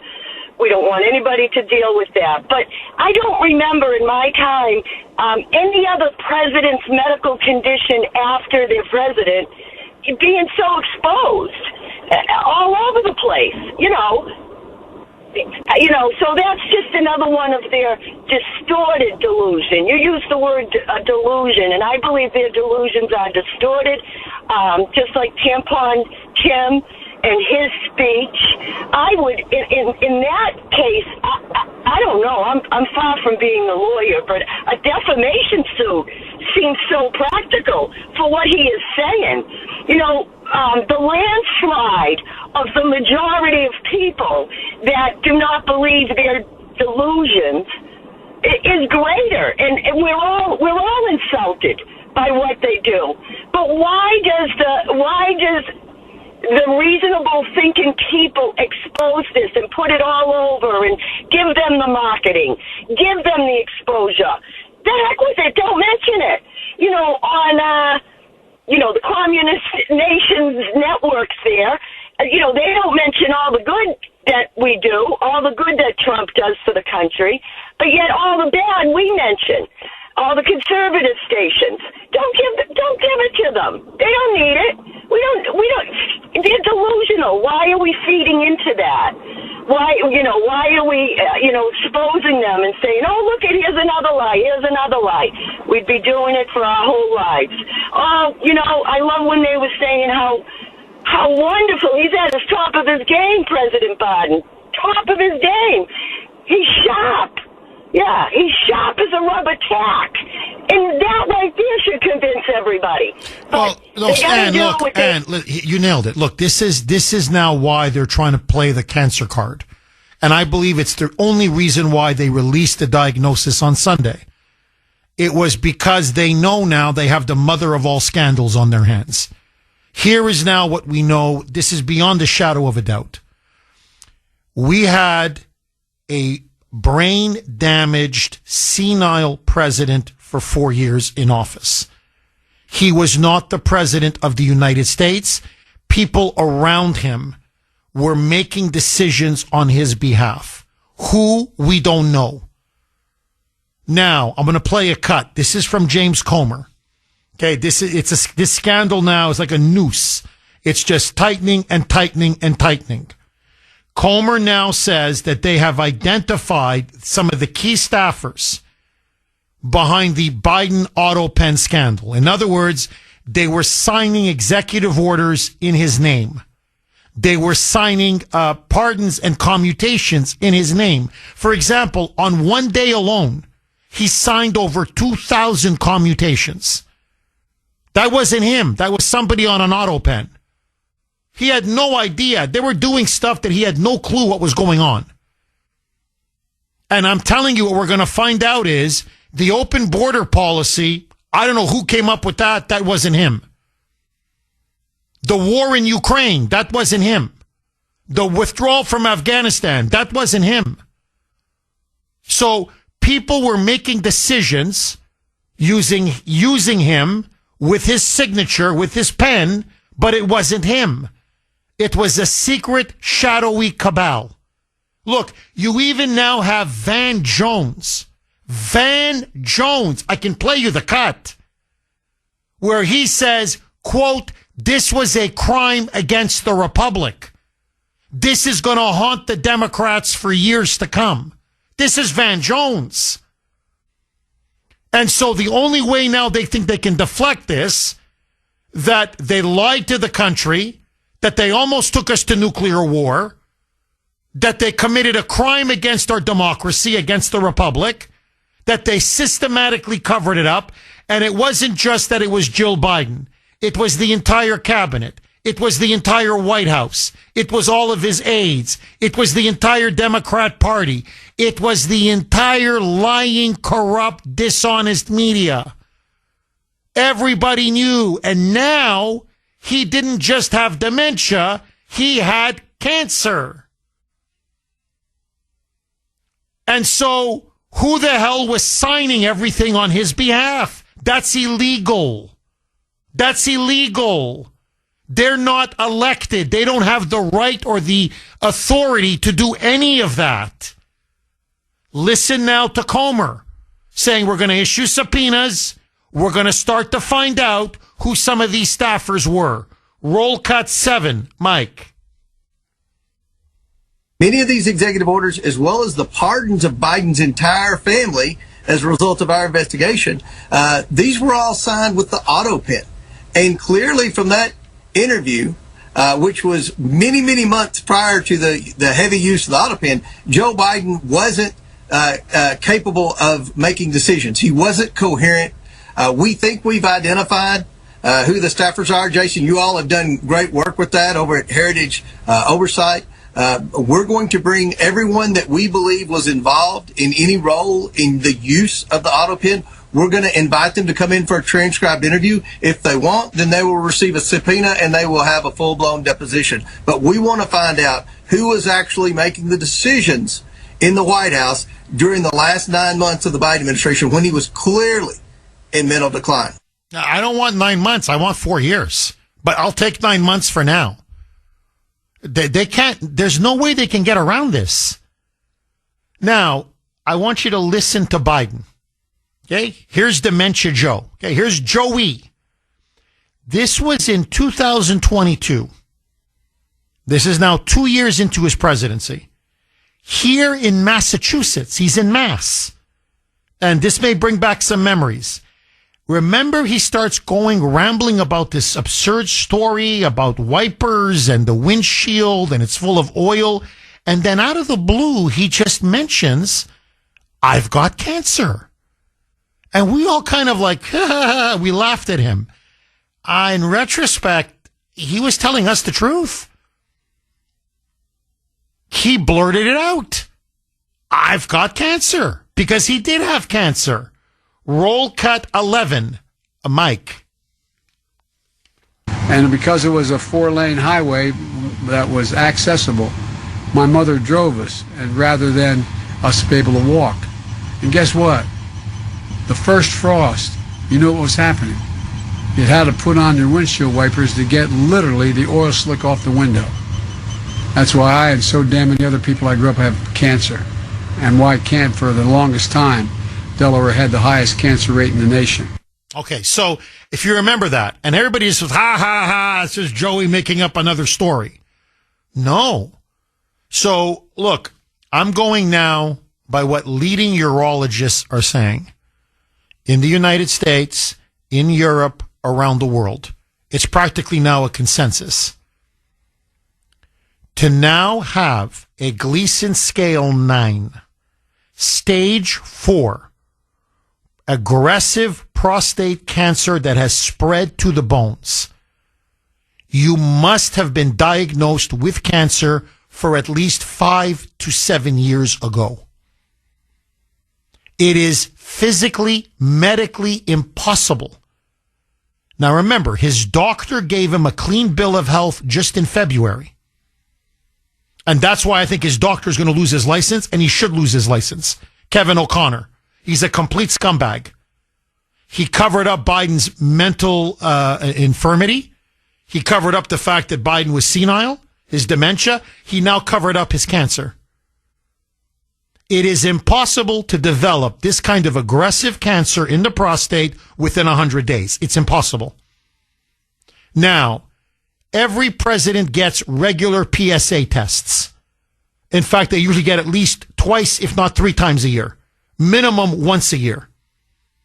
The PSA test would have told you right away if you had accelerated or elevated cancer cell growth. So, they would have caught it, and they would have caught it years ago. So they knew. They knew that he had cancer. It's impossible that they didn't know.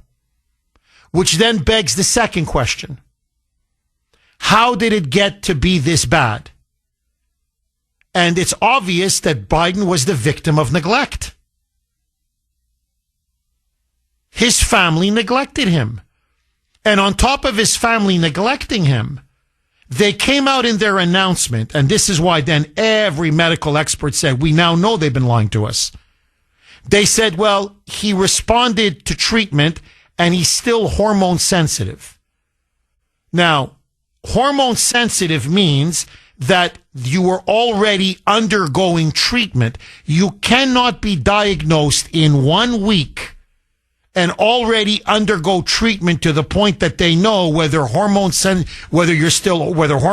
work or don't work. That means he must have been treated for it before. There's no getting around that fact. So, Joe Biden had cancer for years. They covered that up. He had dementia for years. They covered that up. In fact, what most urologists are now saying is the mental memory lapses, the lack of balance, that he would stumble, that he would fall, those are all symptoms of somebody undergoing either chemotherapy or treatment for prostate cancer. So, in fact, it accelerated his physical decline. The need to sleep and take naps for long periods of time. The fact that he was just frequently spent and exhausted. Couldn't get up before 10 in the morning. Having to call a lid by 1 or 2 in the afternoon. That's all now clearly from the treatment for his prostate cancer. Now, this is obvious. What did you know? And when did you know it?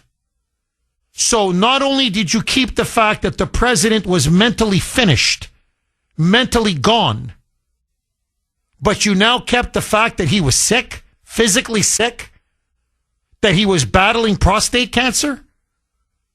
And of course, they didn't want it released because already people had very serious doubts about his mental acuity. You throw the fact that he has cancer in there, and the country would have revolted against him. The Democrats would have been forced to overthrow him from office and invoke the 25th Amendment. So they covered it all up.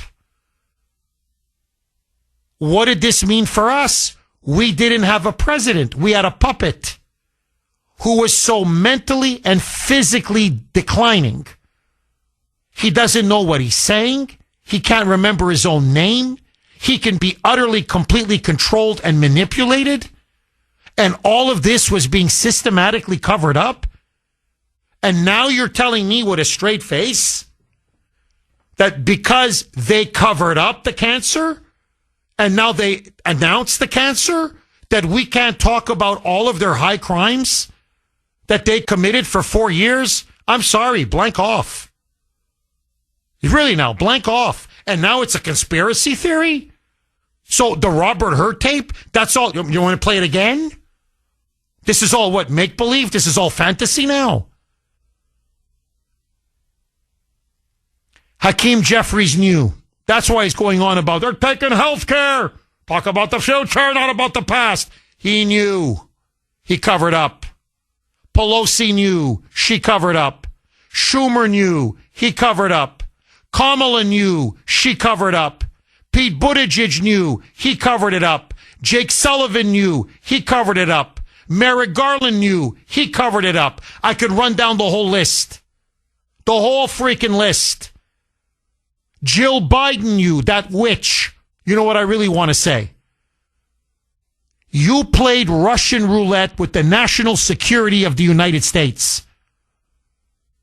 Look, my friends, I'm sorry. I have to say it. I have to say it. If I'm not here to speak the truth, what's the point of me being behind the microphone? For God's sake, this man took us to war against Russia. This is a proxy war in Ukraine. He took us to the edge of World War III with Russia. And this guy's not in his right mind? And this guy is sick like a dog? Battling prostate cancer now that has spread outside of the prostate and gone into his bones? And he was undergoing severe treatment and chemotherapy? Who was making Ukraine decisions? We don't know. 13 service members are dead. Billions of our best military equipment are now in the hands of our mortal enemies, the Taliban and China. We surrendered Bagram Air Base. This was one of the greatest military catastrophes in American history. And this guy was at Rehoboth Beach. We thought because he was suffering from dementia, which he was. Now it looks like he was recovering from the freaking chemo he kept getting. It was a double whammy. He's both mentally gone and physically exhausted.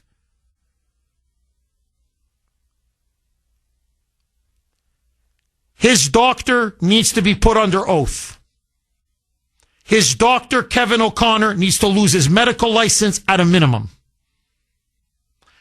These aides that signed on his behalf, they need to be subpoenaed. They need to be put under oath. They need to go to jail, my friends. You were acting on behalf of the President of the United States while he was utterly incapacitated. That's a crime. That's fraud. And the Democrats are going to lecture us about a threat to democracy? When they engaged in the cover-up of the greatest scandal in the history of the United States, there's nothing close. The only thing that comes close is Woodrow Wilson and FDR. And FDR, if you remember, that's one of the reasons why we have the amendment limiting a president to 2 terms. Because he really was very sick by his 4th election. They did cover it up. He was a shell of a person at Yalta, and it literally cost us Eastern Europe. We gave Stalin the store at Eastern Europe, at Yalta, and that really led to the Cold War. And people were saying, no, you can't, come on, he was mentally gone. And they lied, and they covered it up, and it was a huge scandal. Frankly, it took the Democrats 15 years to recover from that. This makes the FDR thing, the FDR scandal look like a Sunday picnic. President Trump. Okay, you have to hear this. President Trump now is weighing in. He was asked by Caitlin Collins, this is CNN. And by the way, that Jake Tapper, fake Tapper, is a POS. I'm sorry to be so crude about it. He's now hawking a book. It's actually today. Him and this co-author from Axios. By the way, this co-author, Alex Thompson, practically wrote the whole book. So Tapper is just putting his name to it. And now there's Tapper, original sin. We in the media, we should have been tougher on Joey. We shouldn't have let this cover-up of his health go on. All Tapper did was cover up for Biden for 4 years and vilify anyone who dared to point the obvious, that the president was suffering from dementia. And now this guy's going to pocket millions of dollars for covering up his cover-up? Listen now to Trump, asked about Biden's cancer diagnosis and the fact that it was revealed on Sunday. And even Trump is saying, we're being played. They're playing us they're playing us for fools. This didn't just happen overnight, and it didn't happen last week.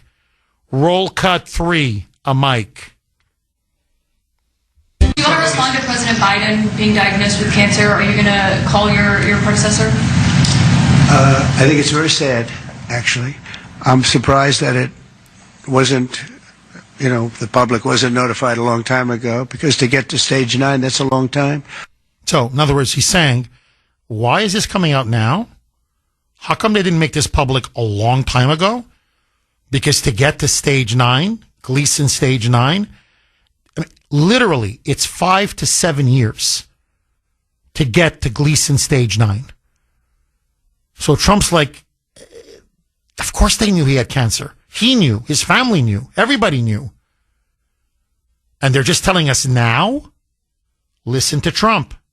Roll cut 3A, a mic. I just had my physical. You saw that. You saw the results of that particular test. I think that test is standard to pretty much anybody getting a physical, good physical. We had the doctors at the White House and over at Walter Reed, which is a fantastic hospital, and do it. I did a very complete physical, including cognitive tests. I'm proud to announce I aced it. Got them all. I got them all right. You proud of me? Yes. Your husband would be proud of me for getting them all right. It's a little risk. If I didn't get them all right, these people would be after me. It would be not a good situation. But I think, frankly, anybody running for president should take a cognitive test. They say it's unconstitutional, but I would say in that particular case, having a cognitive test wouldn't be so bad. Of course. One more quick. Here's Trump 3B, Mike. When you take tests, medical, as a male, that test is very standard. I don't know if it's given to everybody, but it's given just about. And it takes a long time to get to that situation. Now, I think, to get to a stage 9, I think that if you take a look, it's the same doctor that said that Joe was cognitively fine. There was nothing wrong with him. Well, he said, if it's the same doctor, he said there was nothing wrong there, and that's being proven to be a sad situation. Yeah, he's completely right. Look, they do PSA tests all the time. 617-266-6868 is the number. Okay, 15 more seconds, and then I want to go right back to the phone lines. It is now very clear. Remember, we kept asking ourselves, what's the ultimate end game? Remember during the Biden presidency, they're going to pass it off to Kamala Harris. But when, on what terms, how, under what conditions, what circumstances? Oh, I think it's very obvious now what the plan was. The plan was, now it blew up in their face. Trump blew it all up when he destroyed Biden at that infamous debate on CNN, June 27th. And then Biden's numbers just cratered. And that's when you had all the Democratic elites and the media saying, you got to drop out, you got to drop out, you got to drop out. And that's when they installed Kamala as the nominee with about, 100 days to go before the campaign, whatever it was. And Trump destroyed her as well. But the plan, this was the plan was get Biden over the hump by hook or by crook. Just keep the cover-up going, keep the cover-up going. Hopefully have Trump in jail. That was the plan. Put him behind bars. And so he's locked up or convicted, whatever. So now he's politically radioactive. He can't win. So lock up the opposition, put him in jail, put Biden over the top, and then within 3-4 months, say they won in November, right? 3-4 months into his presidency, not stepping down because of cognitive mental decline. Because that would then validate and vindicate all of the critics. No, out of the blue, like a thunderbolt from beyond, like a blue bolt from the unknown. Prostate cancer. The president has prostate cancer, and it's gone into his bones. Oh, we feel so bad for Joe. Oh, poor Joe. Oh, my God. Victim of cancer. Oh, bone cancer on top of it all. My God, we feel bad for him and for Jill and for everybody. And Kamala Harris now becomes president of the United States. That was the plan the whole time. They manipulated us. They lied to us. They deceived us. And now it's all coming out. And the Democrats don't know what to do, except try to play the sympathy card when it comes to cancer. Well, as I said on X last night, the very same Democrats, the very same ones who wouldn't even stand and clap for a 13-year-old boy stricken with cancer, multiple brain surgeries, at Trump's, address to Congress, 3 months ago, are now demanding that we sympathize with Joe Biden, that crook, that criminal, that pedophile, that rapist, that alleged rapist. We're supposed to sympathize with him and stop talking about all of the crimes of his administration and the cover-up of his dementia and his cancer? I don't think so. I don't think so. You phony, you fraud, you. I mean, you want to talk about a bunch of hypocrites. So, no, I'm sorry. I'm going to keep talking about it. I don't care if he has cancer or not. In fact, had he had a shred of honesty, of integrity, they would have told us 5 years ago that he had cancer. But if they told us 5 years ago, they never would have rigged the primary to get him become candidate and into the White House. So you see, this is the irony of Joey. His entire life was built on lies. And now it seems his impending death was built on lies as well. What comes around goes around. Mel in New York. Thanks for holding, Mel, and welcome. Good morning, Jeff. Great to talk to you today. Hi, Mel. What's on Jeff, your mind, my friend? Yes. Jeff, I lost my brother about 4 years ago to stage 4 bone cancer. Joe Biden's Lord and Savior, Satan, for me, can't take him quick enough. I'll tell you right now. I couldn't give a rat's patootie for a guy like him. But what I had called, I had mentioned to Sandy when I had called in that Hakeem Jeffries, who to me looks like a zombie / voodoo doll. All I'd like to is to be locked up for about 3 or 4 minutes. Just lock us in a room. Just lock us in a room. Let me have that. Let us have that. Because a guy like that, he's just a tool for the parties, his parties, which is a criminal organization, and that the woman or the Congresswoman down in Newark, New Jersey, and the mayor. I left a message on Pam Bondi's her department's answering service, answering machine, to rescind those to to rescind the where they dropped the charges on the mayor and lock that other woman up, that MacGyver. Lock them both up because and don't charge them for a couple of years. So what happened to the J6s? Don't charge them at all. Let them sit there for a couple of years and see how let them get a taste of their own medicine. Now we're in charge. We ought to start acting like the Republican Party ought to start acting like they're the ones in charge, because otherwise, once they're out of office, we don't have the authority anymore. You think this stuff is going to stop what took place before? Oh, it's going to amp up. These Democrats are communists, they're Marxists, Leninists, and they don't have any allegiance to this country. It's all to their paymasters, which is big pharma, other countries around the world like China. If we don't take it back and we don't make it to the midterms and get out and vote responsibly for our Republican representatives. Oh, they're going to impeach Trump. Oh, there's no question. No, Mel, you're dead on. Look, and I think Trump knows that. In fact, he just came to Capitol Hill. There are things going on that the public wasn't informed, and I think somebody's going to have to speak to his doctor, if it's the same, or even if it's two separate doctors. Why wasn't the cognitive ability, why wasn't that discussed? And I think the doctor said he's just fine, and it's turned out that's not so. It's very dangerous. Look, this is no longer politically correct. This is dangerous for our country. Look at the mess we're in. You're talking about all these questions on Ukraine and Russia that would have never happened. As an example, if I were president, would have never happened. He's completely right. That, of course, was President Trump. 617-266-6868. Okay. I should have done this about 2 hours ago. So my apologies to everyone out there in Kuhner country. But it's the Kuhner country poll question of the day, sponsored by Mario's. Mario's quality roofing, siding, and windows.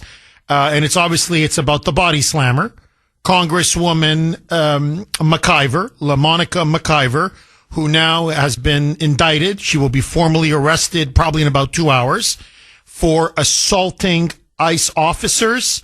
Let me ask all of you, do you think Congresswoman McIver, will the body slammer, ever see the inside of a courtroom?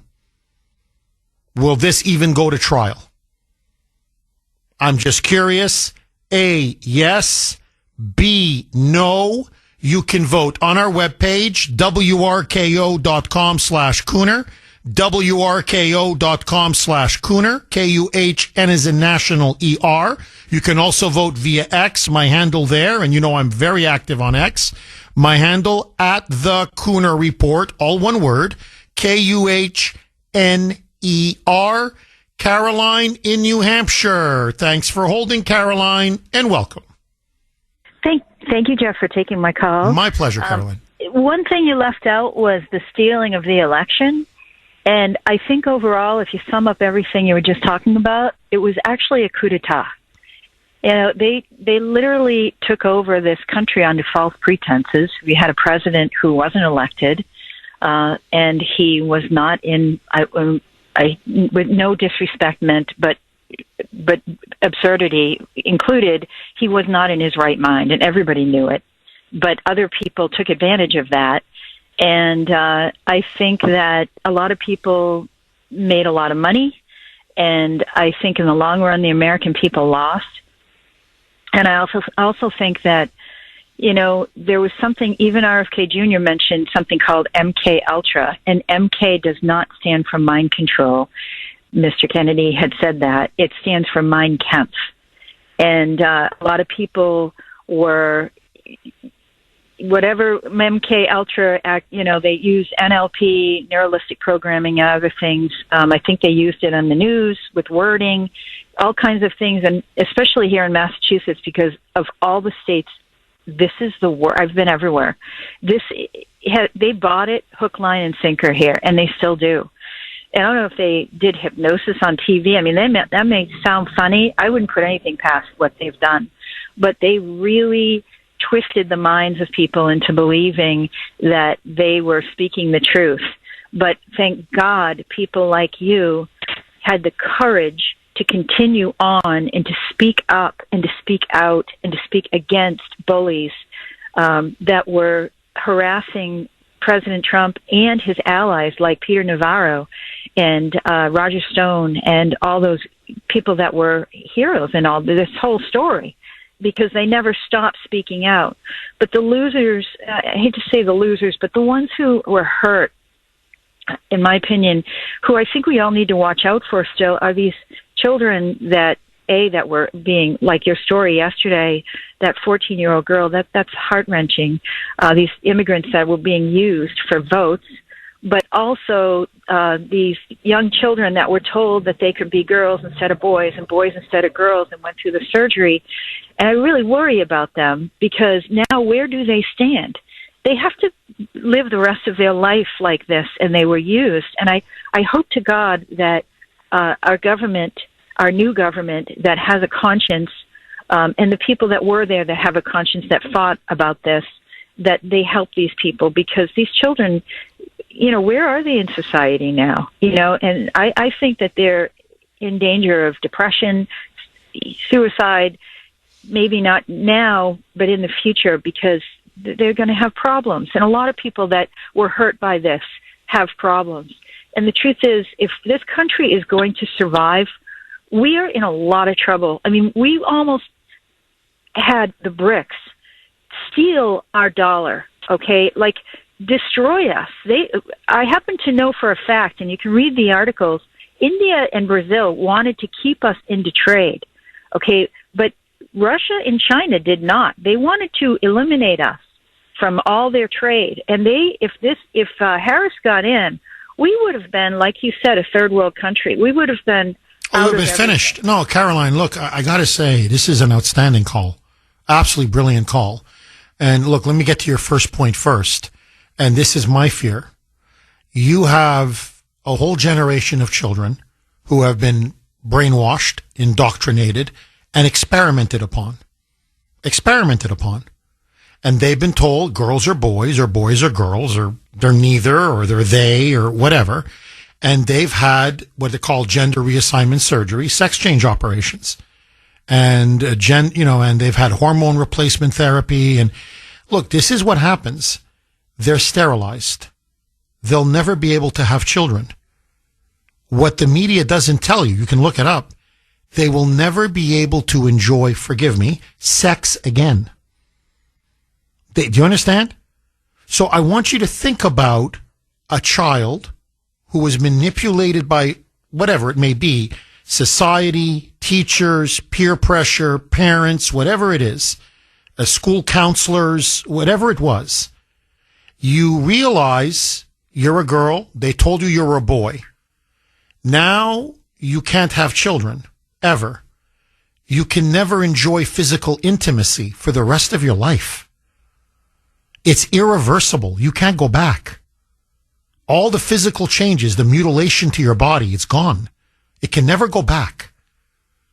These are ticking time bombs. I mean, I truly feel for them. Please don't get me wrong. I think depression and suicide may be the least of it. I'm worried about them lashing out in violence, and sort of like terrorism or just sheer anger at society, at authority, at saying, look what you did to me. You lied to me. You destroyed my life. Look, it's a sensitive topic. It's a family show, but do you know what it is not to be able to have children? Involuntarily? Not because of your choice. Because it was forced on you? Do you know what it is to go through your whole life? Honestly, not being able to enjoy being intimate with someone your whole life? Do you know what it is to have your breasts cut off? Your private parts chopped off? And they're gone? Do you know what that is? So, you're right. The damage is immense. And then to the larger point, look, I said it during Biden's presidency again and again, and I'm not changing because Trump's in office. Look, I'm so happy he's in power because we're starting to heal in every way. We're repairing, we're rebuilding, we're healing, we're getting better. But I said this repeatedly and I stand by it. The damage that was done under the Biden years it will take us at least a generation to recover from, if we're able even to recover. That's how much damage he did. How do you undo the war between Russia and Ukraine? How do you undo the disaster of Afghanistan? You're right, we almost lost the dollar as the international currency. Economically, that would have shattered us. 20 million illegal aliens have poured into our country. 20 million. Do you understand the scale of that? That's why Trump is on a fast track. Come on, we got to deport him quick. Because he knows I've got 4 years. That's all I can control. And he's being blocked everywhere. My point is the damage that they have unleashed, the havoc that they have wreaked. I don't know if we can ever undo it. I hope we can. I pray we can. 617-266-6868. Brooks in the Freedom State, Florida. Thanks for holding, Brooks, and welcome. Good morning, Jeff. Hi, Brooks. We've covered so many topics today, and I thought your last caller did a phenomenal job, and you really, got into the meat of the bone with the destruction that the Democrats have caused, specific to sterilization. We're getting into topics that really need to come to light. And so, I've written down some points here. I think that Kash Patel and Dinesh D'Souza, the filmmaker, back when they stole the election, mapped out what they considered a rigged election, and the game plan in very succinct, short order, was that Joe Biden was to be a temporary implant, like a temporary tooth, man. That's what the role was supposed to be. He stubbornly stayed in, and he wouldn't get out. And so, now we're kind of experiencing the byproduct of all of these, what you laid out earlier, the really demonic experience that we've all lived through, which was just, shock and awe for all of us. But, just to layer into this a little bit more, Trump on his Truth Social way back when he took presidency again, stated flat out on his Truth Social that all of the auto pen situations are null and void, specific to the January 6th committee that Biden let go Liz Cheney, and he claimed no, we're gonna roll that back. What he said specifically is that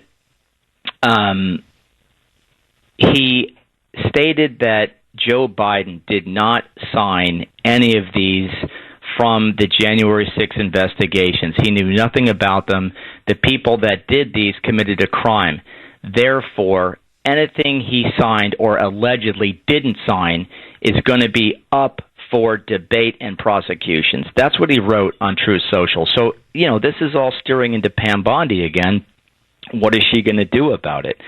And, I think... Brooks, let me be brutally honest with you, because you're laying it out extremely well. It's going to go beyond Pam Bondi. It's going to be a crisis for the entire country. And it's going to be a massive crisis for the Democratic Party and the Democratic establishment.